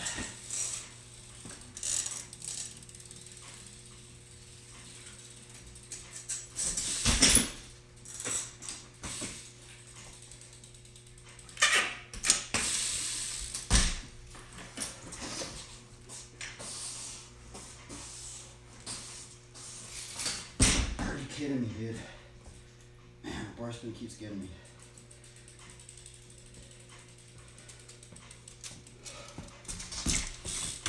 Hard. Maybe I shouldn't do the bar spin because that's where I keep messing up. Let's try some, I kind of want to let go. I don't know if I'm going to do this line no more. It's getting kind of frustrating.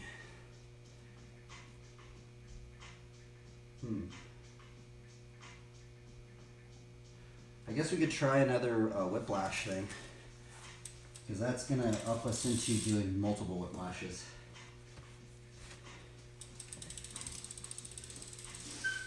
Whiplash the squeaker.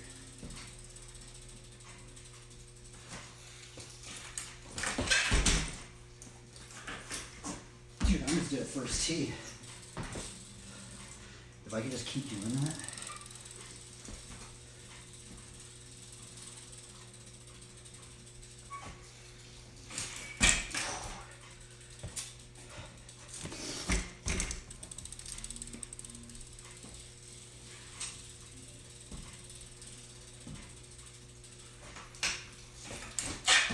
Oh my goodness. Eventually I want to do like 7 whiplashes in a row.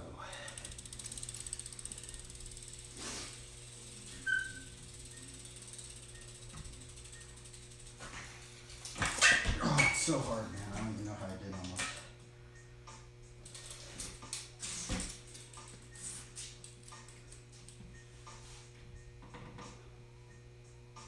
Alright, we need some different music. Let's put this playlist on.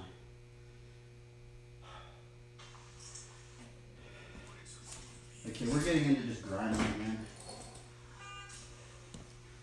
So if you say something, I'm going to see it on the chat now.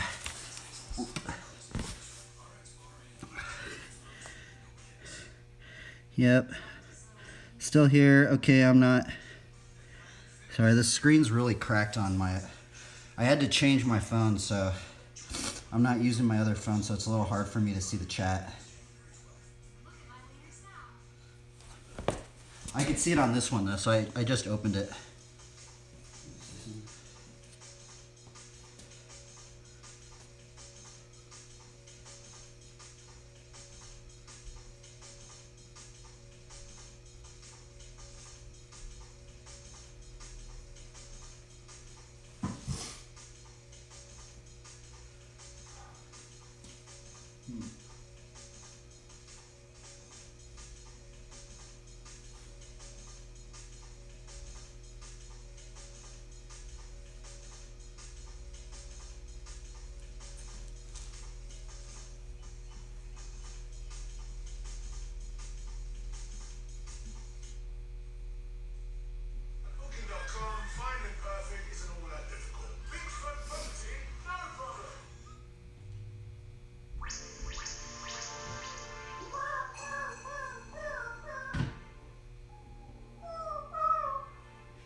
Let's practice some funky chicken tail ups.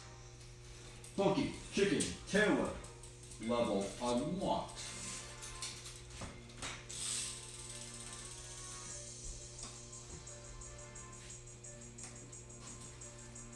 We're just practicing. We need to do about 7,000 of these. We're doing a 7,000 rep of funky chicken tail ups until we learn it. Oh.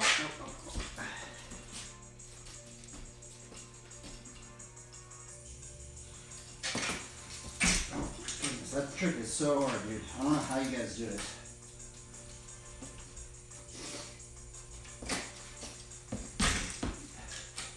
Just gotta keep doing this over and over and over again.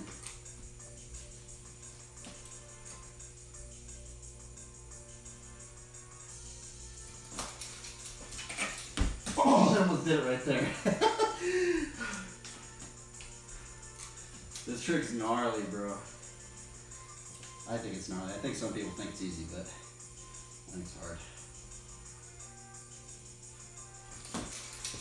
Oh my god.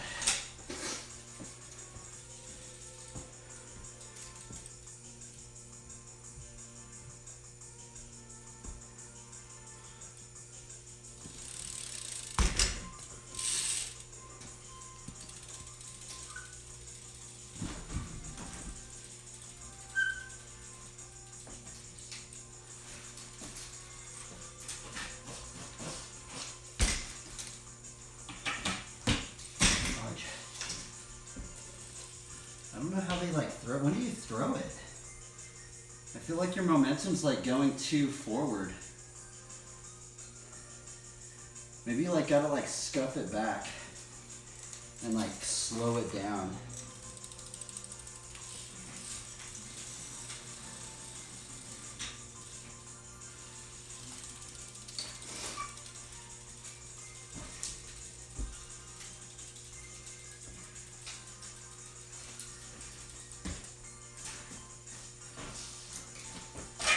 How do they do it, bro?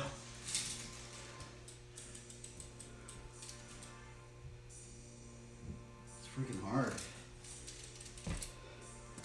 How did you do this, Thomas, if you're out there? I don't know how you learned this trick, bro. You just muscled it around, that's what you did.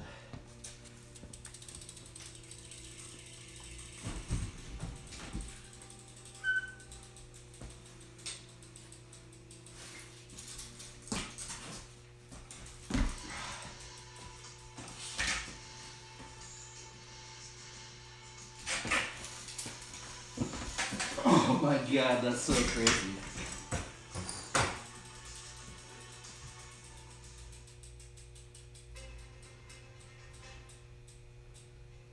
I wonder how long this one's gonna take me to land. I think we're on month 3 for this one. We're gonna see the entire process of learning the funky chicken tail whip from start to finish. Because I learned the funky chicken in here.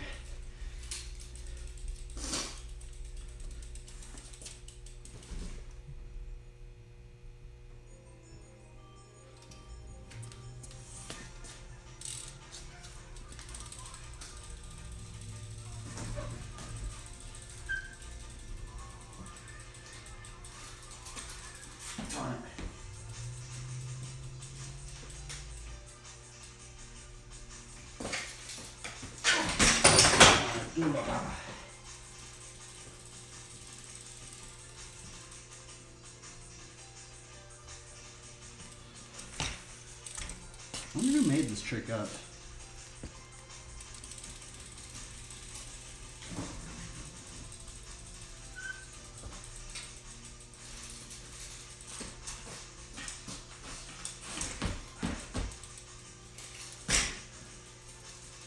You guys have any tips? Any tips on how to funky chicken tail whip? Because I'm like, this trick feels impossible. I don't know what about it, it's so hard, bro. For me right now. I think some people might think it's easy, but like, for me right now, this trick is like, freaking hard.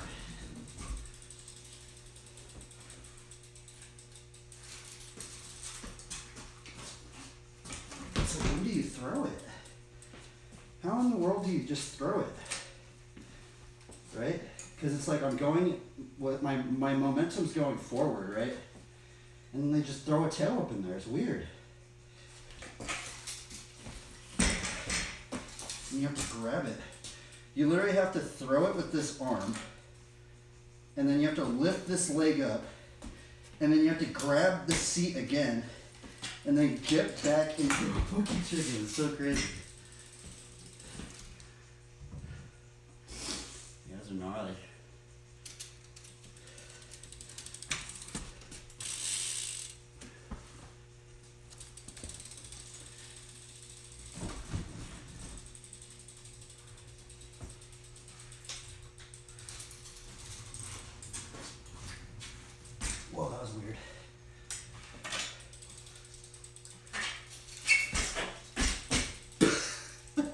That was not what I was going for.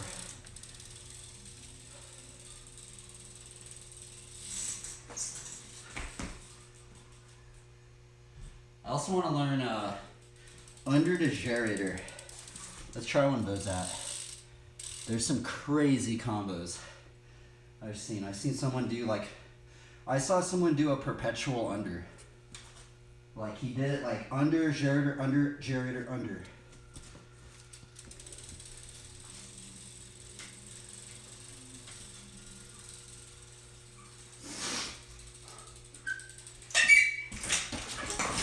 Oh, that was close.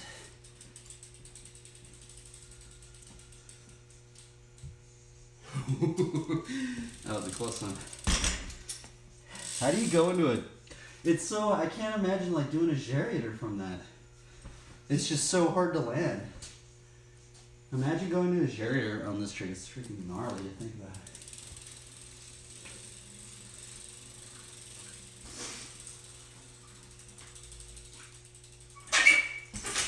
Oh my goodness. Okay, so he goes in like this, puts his foot right here, and then goes into a gyrator like this. Oh, that's so crazy. Dude, that's so gnarly, bro. I want to learn that. Dude, if I had a flatland frame, it'd be over. I'd have already landed it, I bet.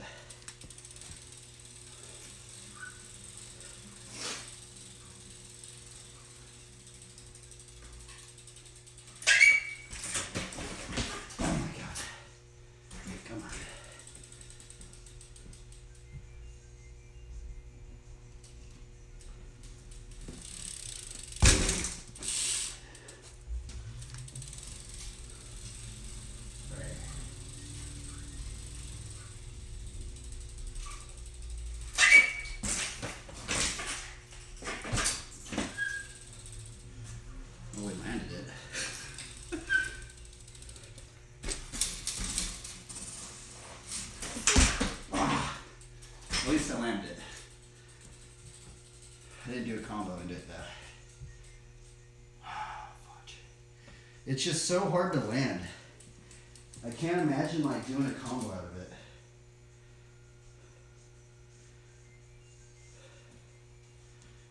It's like, I don't know, man. It's like weird. Okay, so let's see here. So he does this. And then lands right here. Dude, that's so gnarly, bro. That's such a big jump.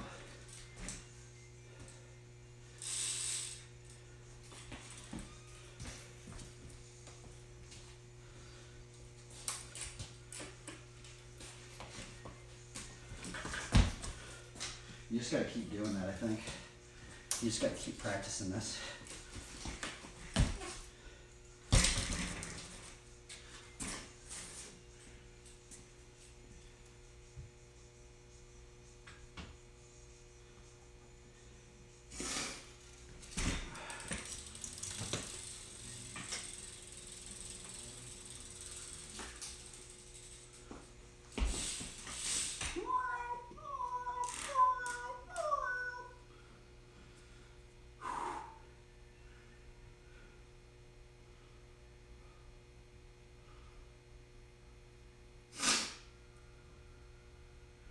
Let's go.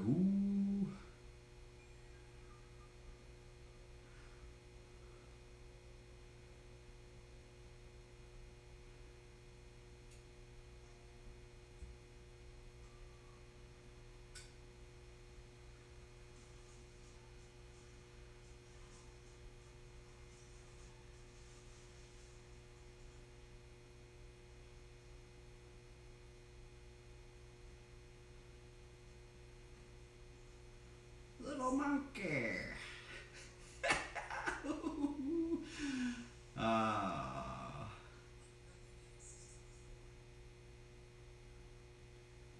Little monkey.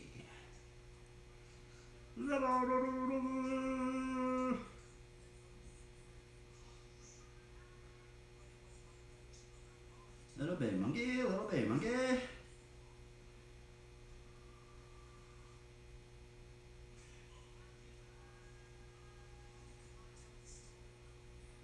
Oopa. Oopa.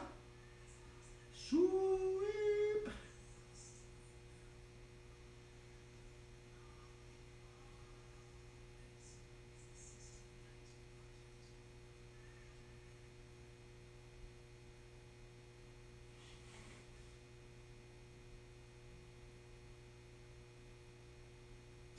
We need to charge this thing up.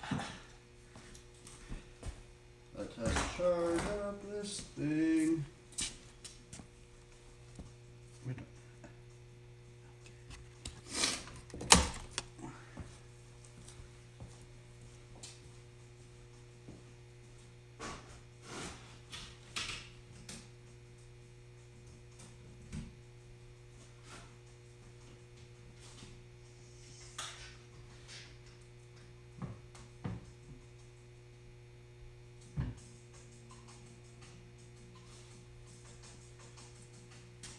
Did I bend my forks? Oh my goodness. Bro, I think I might have bent my bike. Oh wait, no, I don't think so. I think I just bent bars.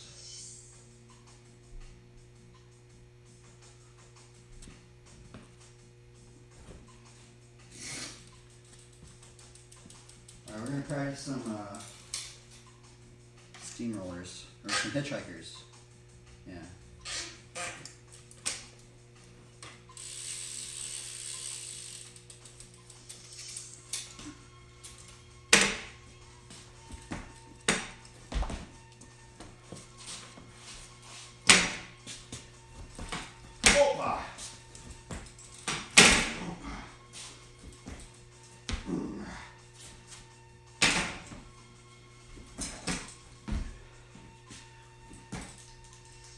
Whoa, that's crazy. I almost did it.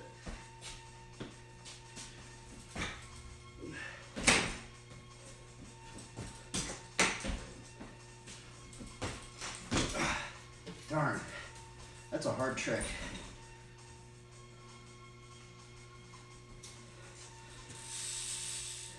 Okay, let's try and learn it. If you guys are out there, you guys can practice the hitchhiker with us. We're doing the hitchhiker. The first steps to it is the first double foot steamroller.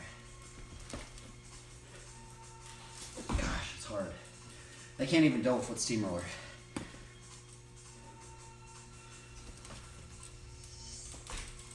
Oh my god, that was almost kind of it.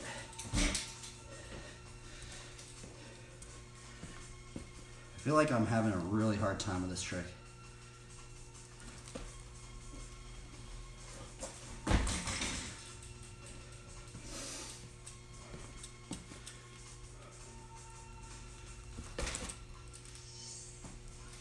Oh my! I'm almost kind of doing it, right? I think I gotta like...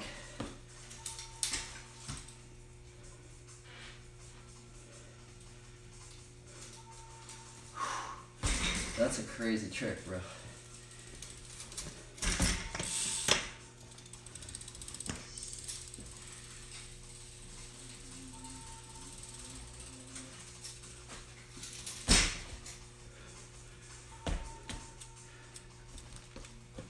Oh, you have to do double foot steamroller one-hander.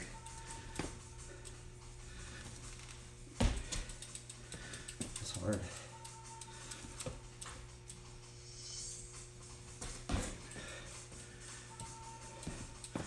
It's really hard, actually.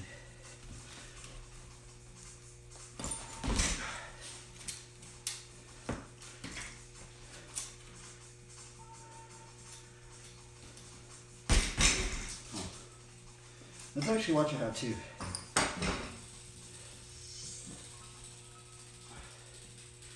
I think it's time. It's time to learn the hitchhiker. For some reason I'm having a really hard time with the double foot tricks. But if any of you guys have any how-tos or any tips, let's see. Let's look up some how-tos on how to hitchhiker. How to hitch hiker BMX.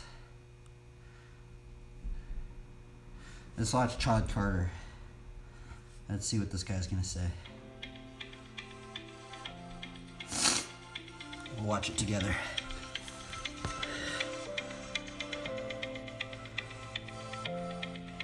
Hey, this is Todd, and I know what they say about picking up hitchhikers, but in this case, I think we can make an exception. Let's make sure we have half hikers on lock first. That's going to help this process a lot. Now, whiplash into this half hiker position. Okay, Once you okay. feel ready, switch from holding your seat What? to holding your tire. This is going to take some time to feel right, but you'll get it. Now, you can use your arm, upper body, and knees to balance this position. Now, it's a lot of fun, too, when you can get it. To ride out, switch from holding the tire back to the seat, but this time with your free hand. Now grab the grips and drop your back wheel. He does it so easy. Like, he's just like, yeah, this trick's not that hard. I think it's hard. That was it? Bruh. Here, watch. There's a different one that I was trying to follow. It was this guy right here, Paul.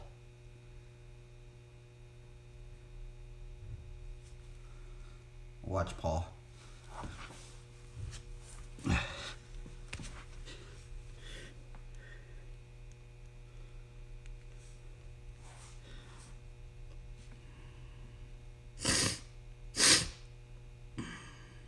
This is the one that I was watching.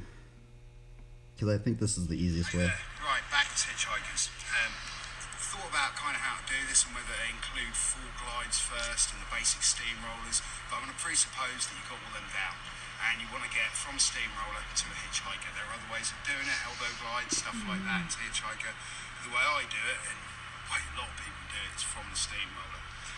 So, I need to have like a little thing to put my phone on. steamroller is basically where you're going to begin. It's just like one-footed steamroller where you're using your leg to You balance. still watch it like that. So put your foot on. You want to keep your legs really quite bent because with a normal steamroller, you've got this leg, this leg to balance you.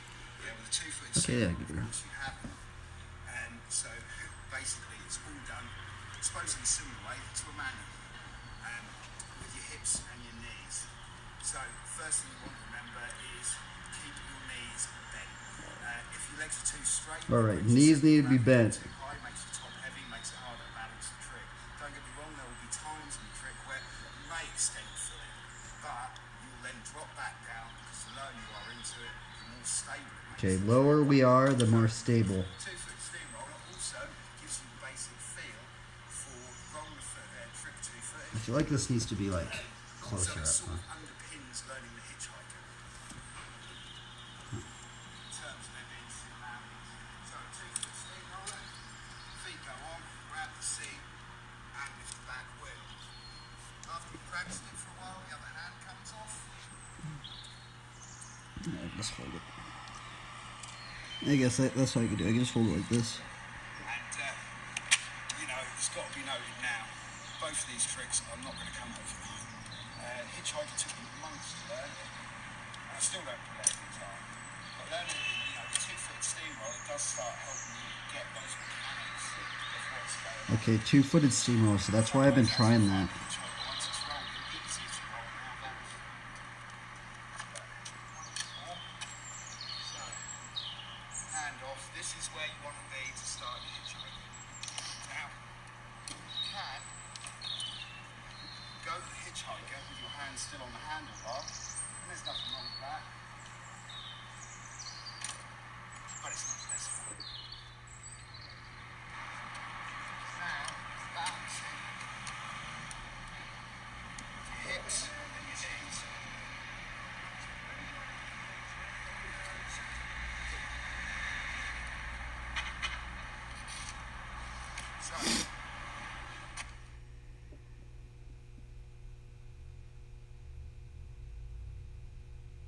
So, moving on to the hitchhiker itself, the movement is this.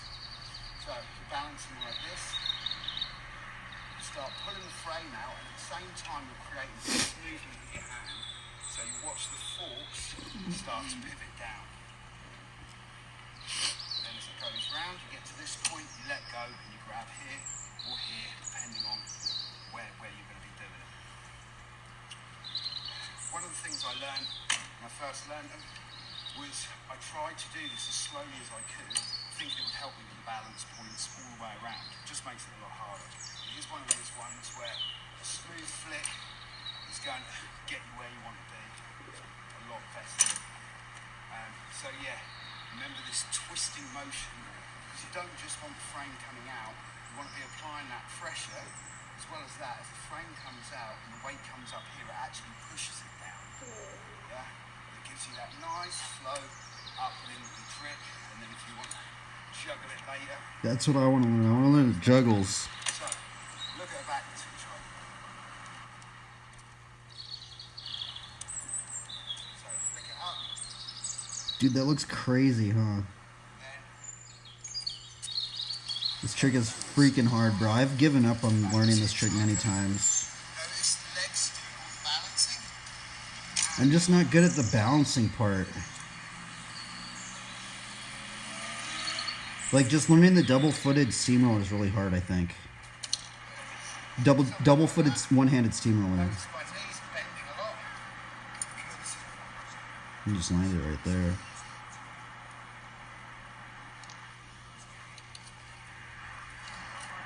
Notice my knees have really quite bent through the whole trick. Also, so basically see the legs are doing the lion's share of the work. Another thing, the side you're going to switch it up on, have the pedal back. The pedal is here. You can still do it, but it can get in the way of your leg and it screws everything up. Have it there. Okay, you want the pedal back. Nice clear opening all the way through, however you do the trick. Also, Okay, I didn't know notice the that. arm. You know, when I first started learning, I was spending all the time trying to balance here, and I kind of forgot about the fact that the arm can actually have an effect. If you feel you come back, throw that arm forward, it will just bring you forward a little bit, because of course the arm doesn't weigh that much. Anyway, that's a basic hitchhiker tutorial. Any other questions? Give us a message.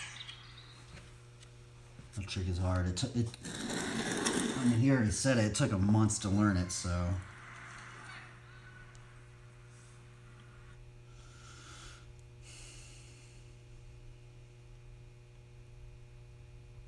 That's just like straight up months on flat right there just to learn that trick.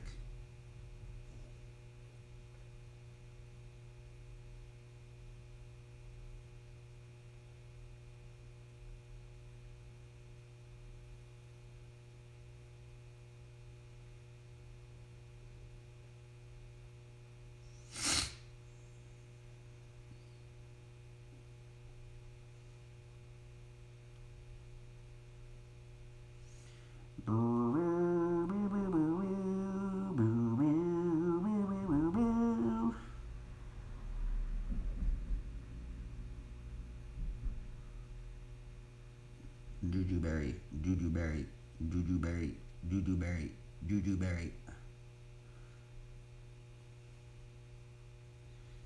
Well, let's start from the groundworks, right? We're starting from ground zero.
to do that.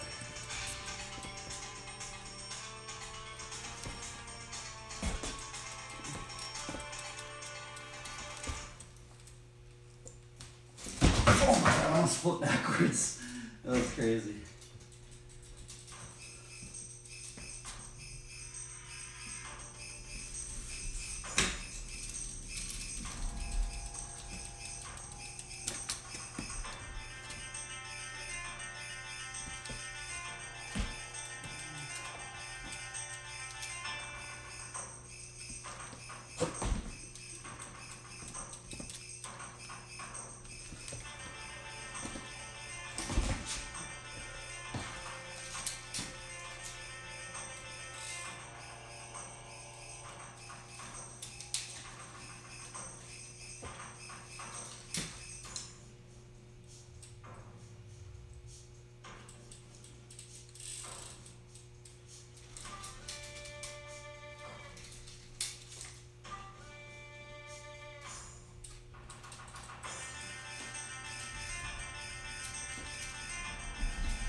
I wonder if like there's a way I can move my pedal.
I guess we just start her off the right. Start trying to learn it.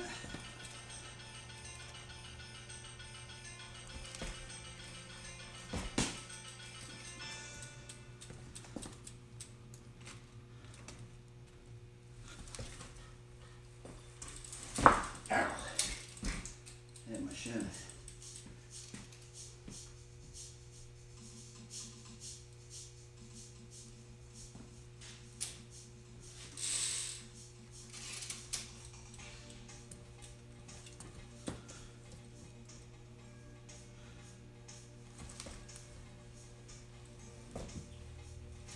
I almost kind of did it. I gotta take my hand off.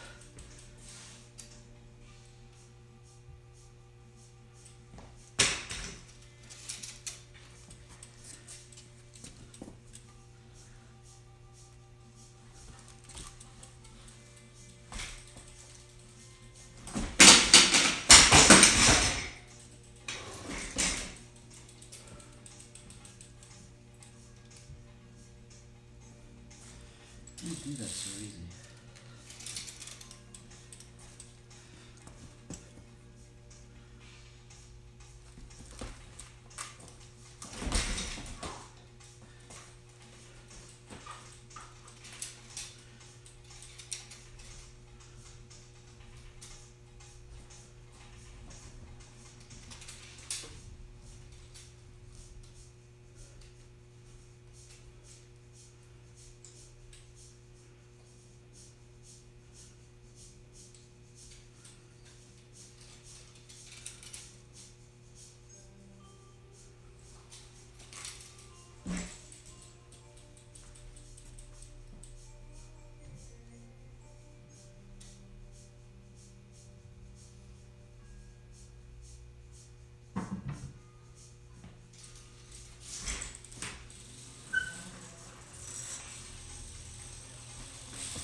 not good at that trick.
Oof, that's gnarly.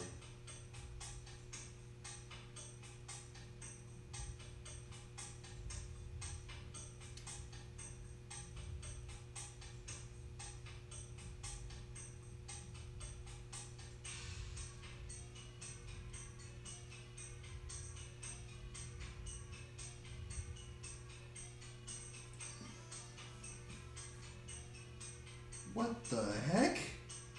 Bro, you're gnarly, bro.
Dang, that was gnarly.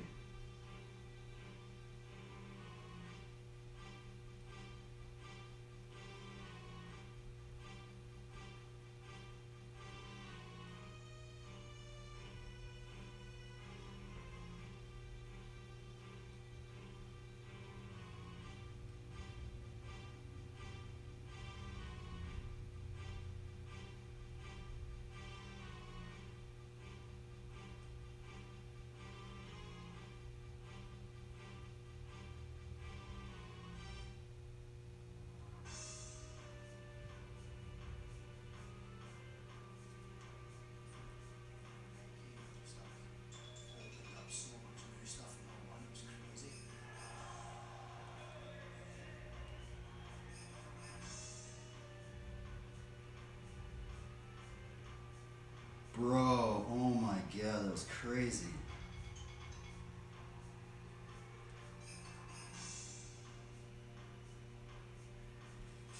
That was insane.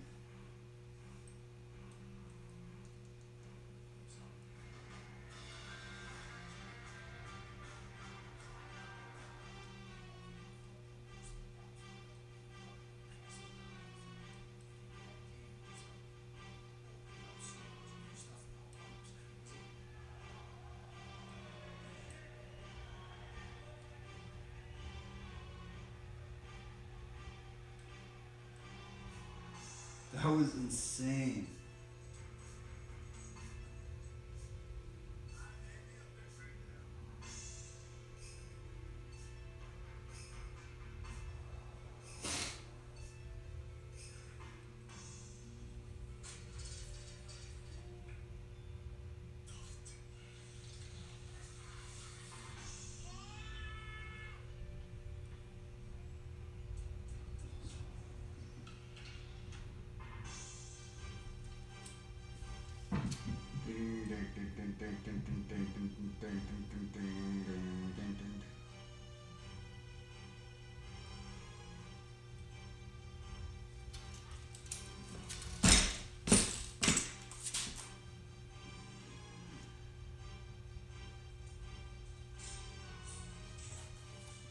There was that other line I wanted to maybe try and learn too.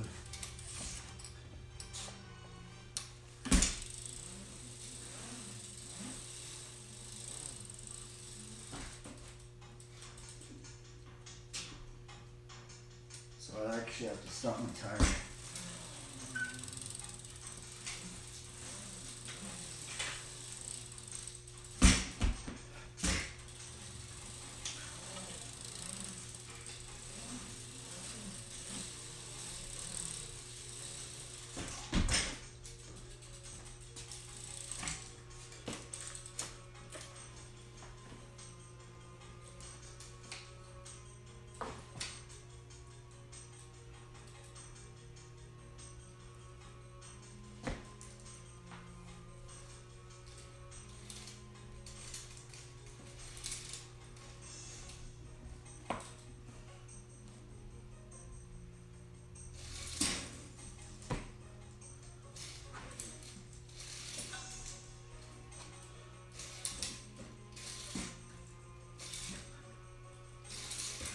Oh, that's so crazy.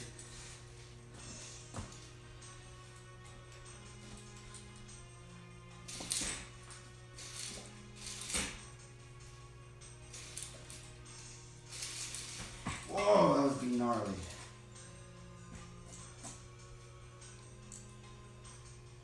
I wonder if maybe he does it like that.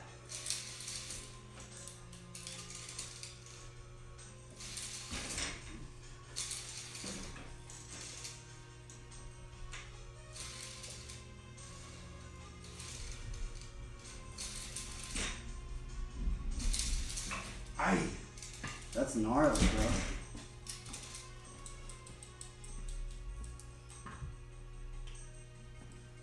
I can't even imagine doing that. Because I can't even do, like, what is that called? A dump truck?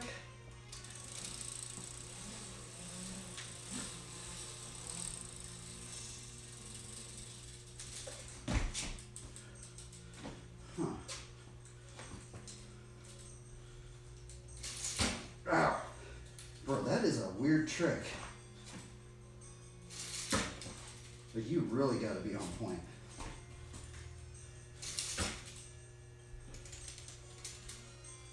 I wonder like how they do it.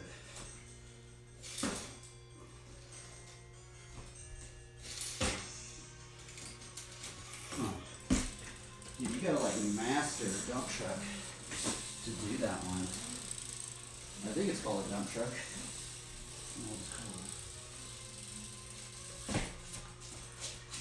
And then you have to stop your front tire too.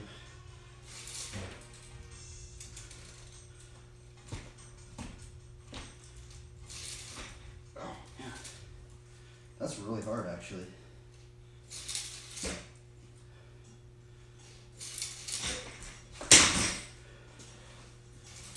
Hard.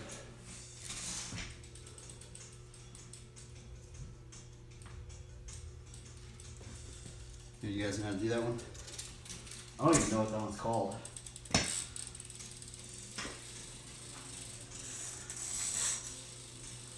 Go for some quads.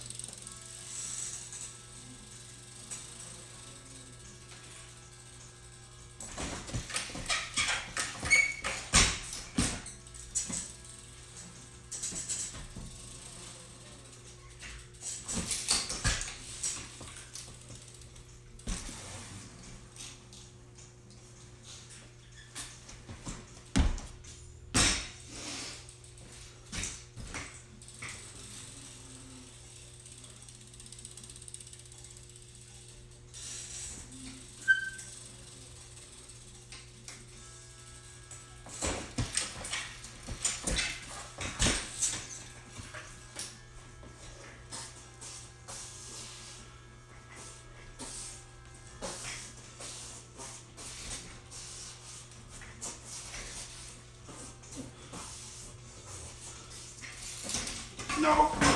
Garbage, dude. Ah! Bro, I've never done that combo. Oh my goodness, bro.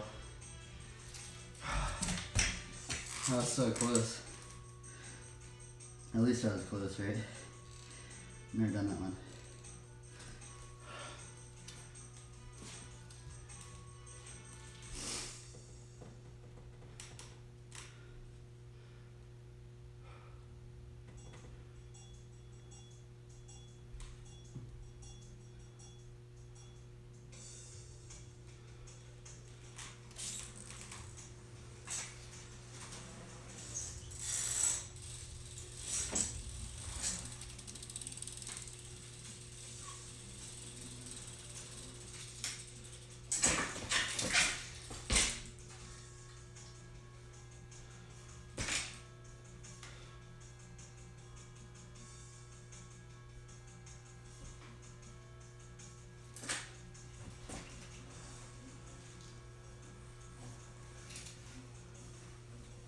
Oh, you're kidding me.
Ay.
Oh, I messed it up.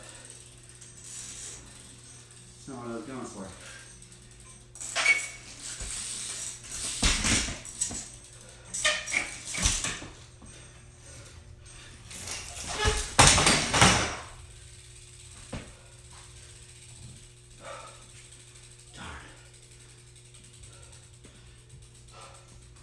At least I landed that really gnarly line.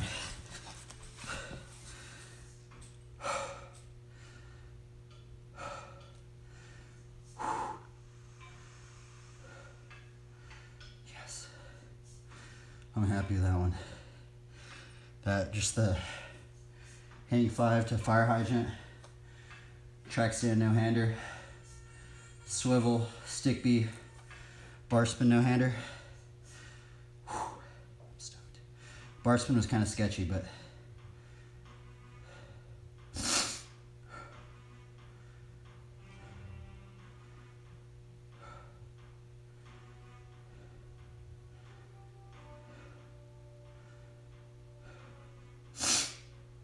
wow. Our Willie's so gnarly. Man, I'm surprised that didn't mess my knee up. I fell on it weird.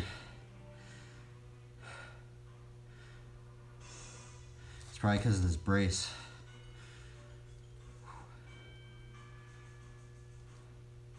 Bow, bow, bow, bow, bow, bow, bow, bow, bow.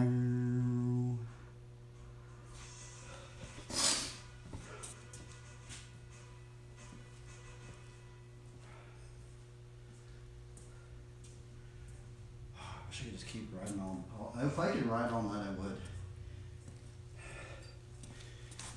I don't want to make a bunch of noise. Smashing my bike on the ground.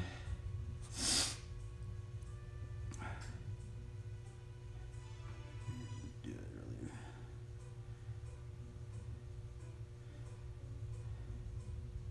Look at that squirrel. What in the world? That's a big monkey right there.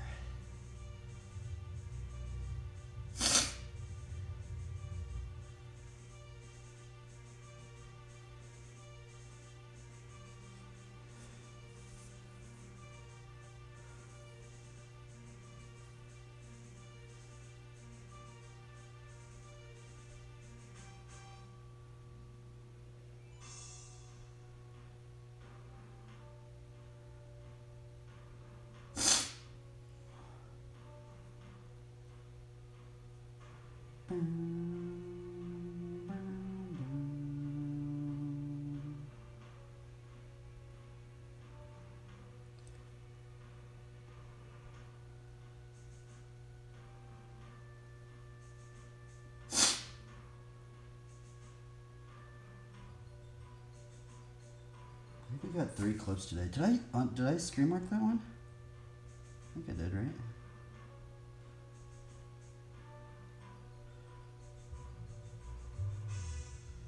Bro, I'm so stoked on that one line. Oh my God.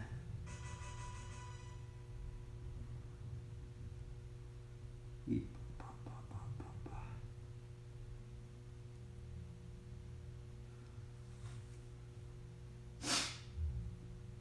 Should I just end the stream right here? No. I want to just keep running. I just don't want to make a bunch of noise.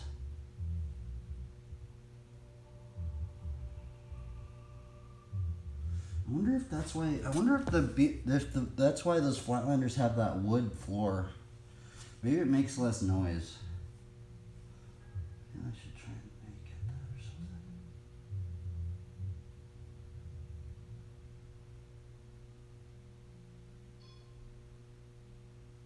Soundtrack though. I guess we could just practice some stuff. I'm gonna be tired tomorrow.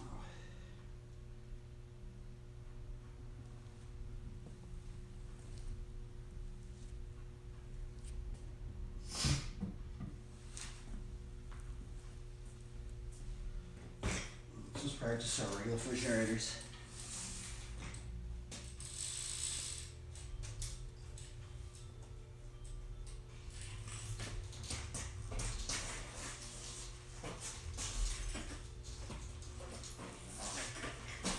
Oh!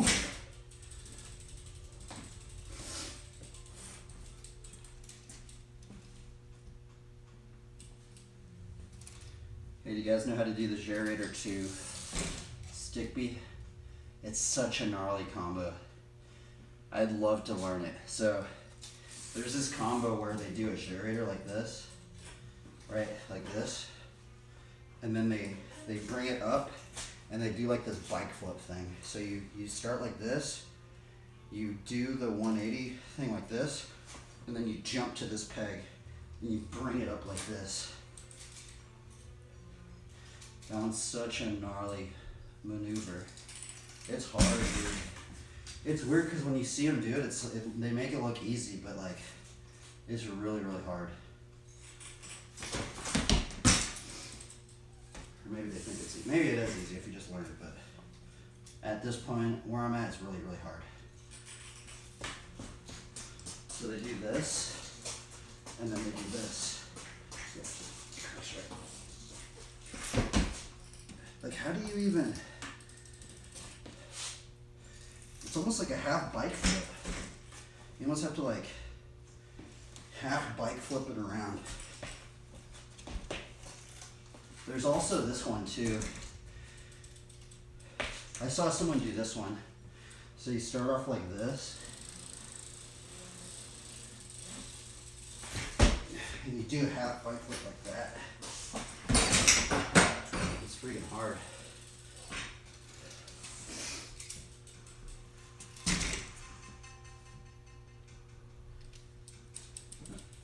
I don't know which one I should learn first. I think the second one's harder. I think this one's not really a bike flip necessarily. It's kind of just more, you just gotta get the right angle. It probably doesn't help that I'm using a cassette too.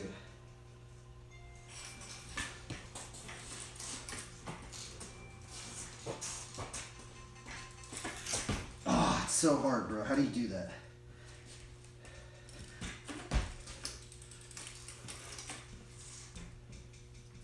That one's a gnarly combo.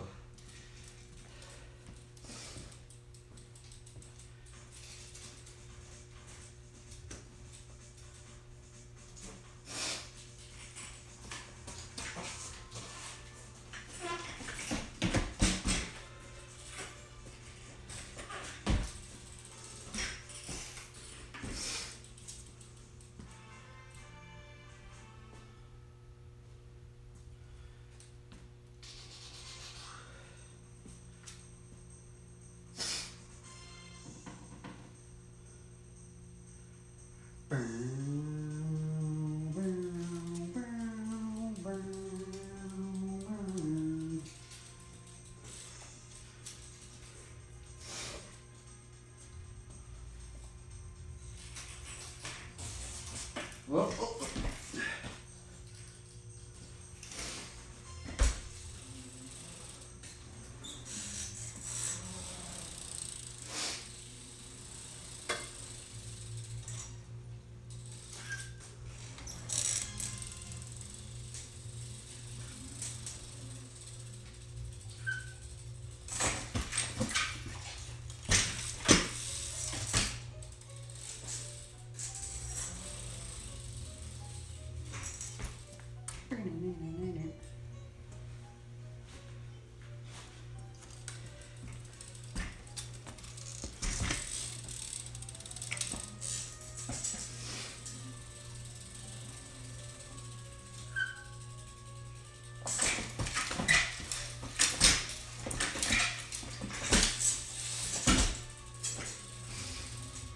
Triple. Almost did a triple kickflip.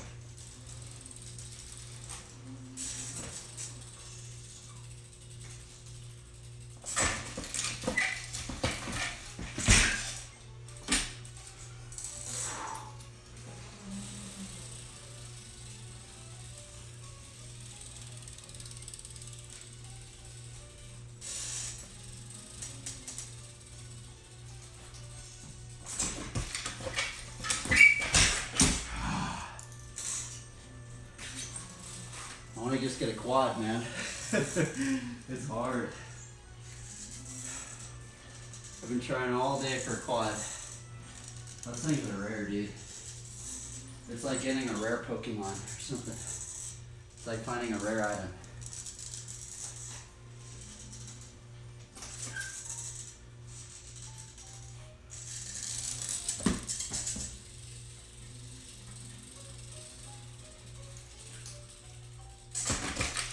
Are you kidding me?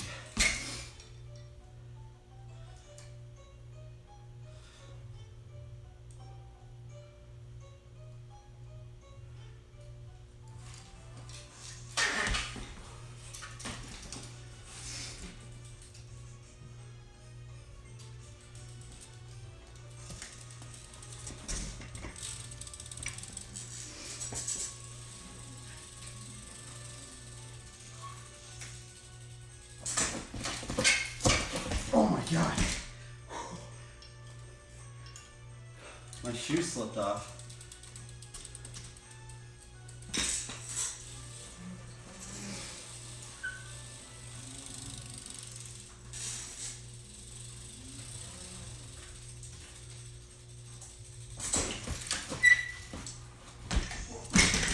Dude, imagine doing like a tail whip, or imagine doing a tail whip and then doing like a 360 nose pick. I wonder if you could do that. That'd be weird, man. Dude, imagine seeing someone do that on a spine. Bro, I bet you could do that on a spine. Bro, I want to see that. I literally want to see someone do a tail whip, 360 nose pick on a spine. Dude, that'd be so gnarly.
I'm not going to varsity it because I don't want to mess it up.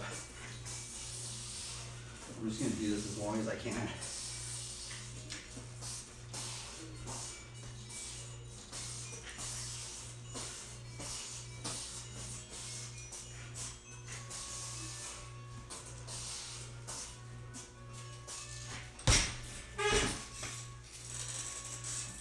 Well, that was sketchy.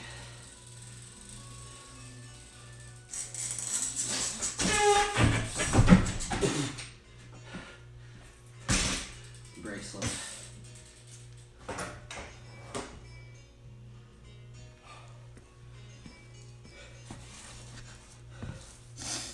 Another clip. That was weird. I was gonna do some bar spins, but I never landed that one, so I was like, bro.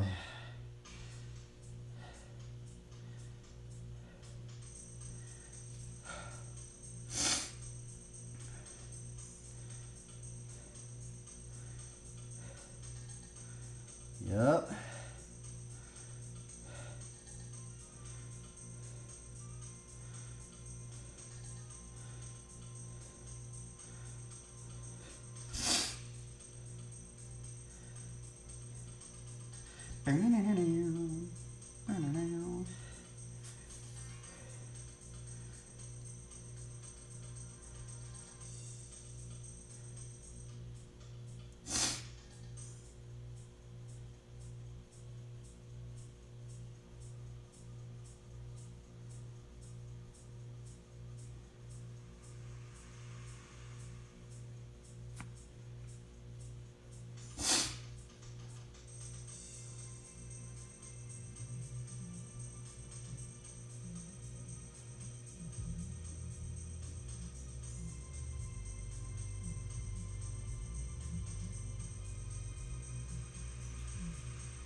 Dude, I've shoe glued this shoe so many times. I can't believe it's still holding up. Look at this. This entire side is just like rubber now. Like that, my whole shoe would have been off. I've shoe glued this so many times that it's like, I can't believe I'm still even wearing these things. It's crazy. Shoe glue. Shoe glue to make your shoes last longer. Right there. Bow, bow, bow. Bow, bow, bow, bow, bow, bow, bow, bow, bow, bow.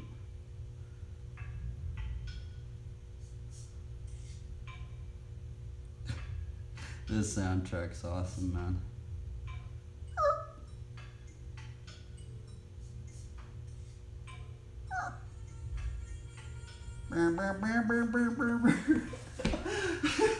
This song's funny.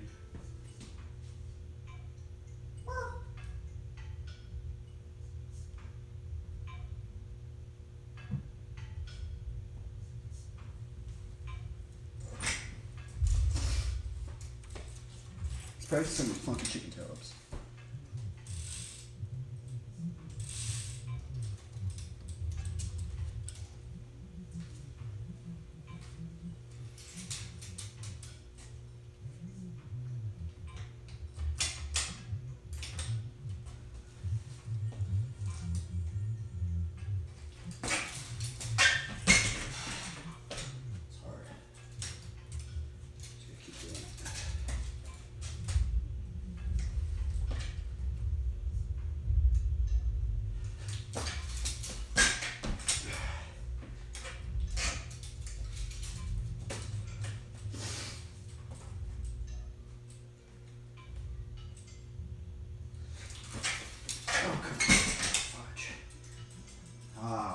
I can't even do it. I can't even ride into it.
This is so hard. Like, I can't get it consistently right.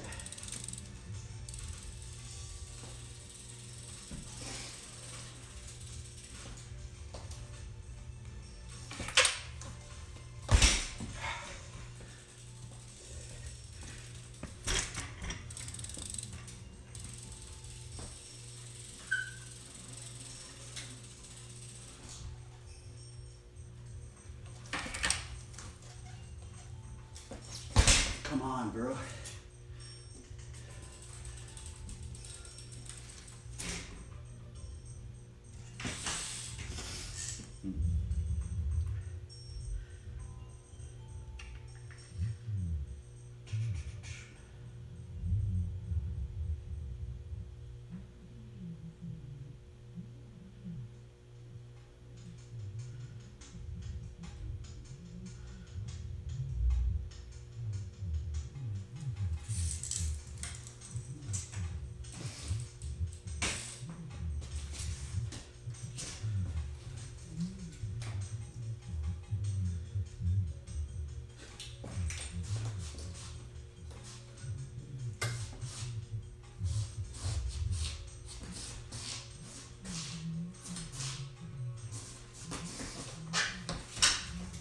I haven't done that one in a long time.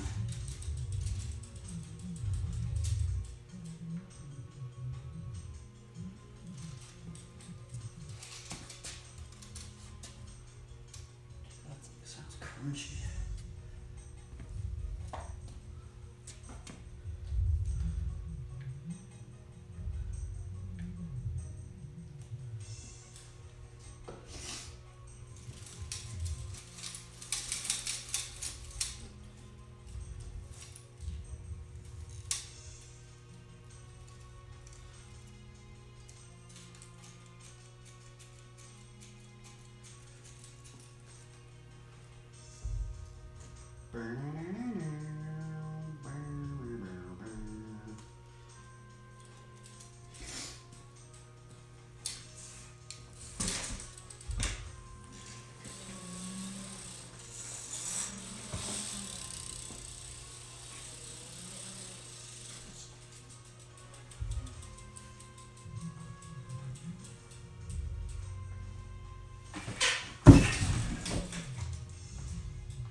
Yeah, buddy.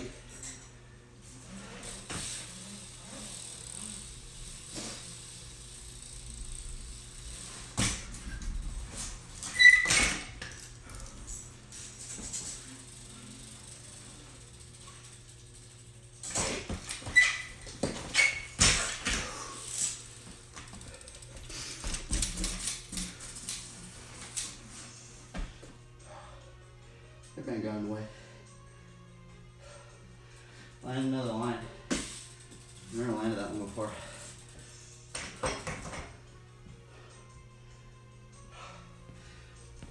We're right at the 3 hour mark. Yes. That was fun. Stream marker. I honestly didn't think I was gonna get another line today. Bro, I gotten like 5 lines today. I think I got 4 clips.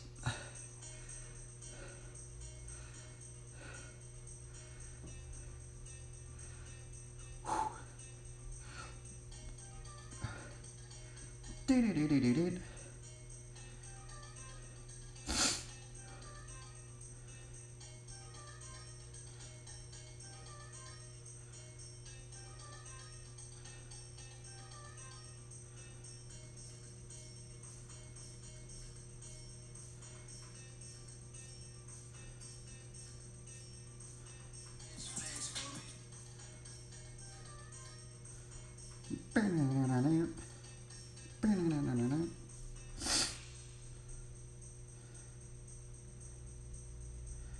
All right, well,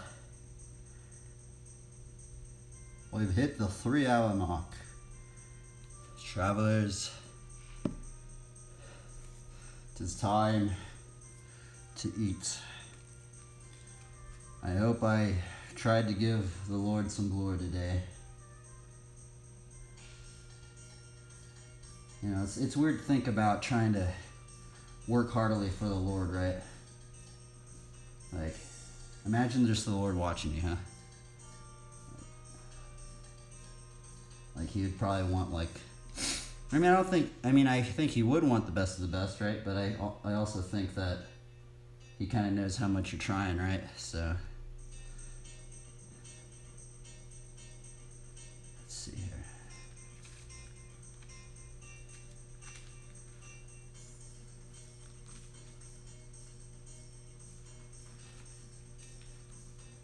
The steps of a man are established by the Lord when he delights in his way. Trust in the Lord and do good, dwell in the land and befriend faithfulness. Delight yourself in the Lord and he will give you the desires of your heart. Commit your way to the Lord, trust in him and he will act. Psalms 37 of David.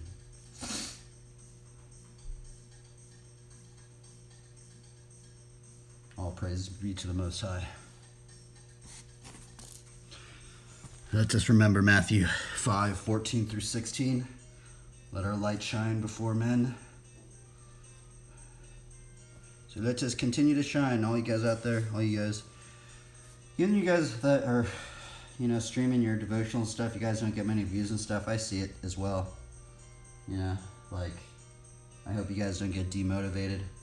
I say try not even to look at the view numbers, right? And just continue just trying being consistent. I think that's what matters. Anyway. Farewell, everybody. Farewell. You know what it be. Team Elohim.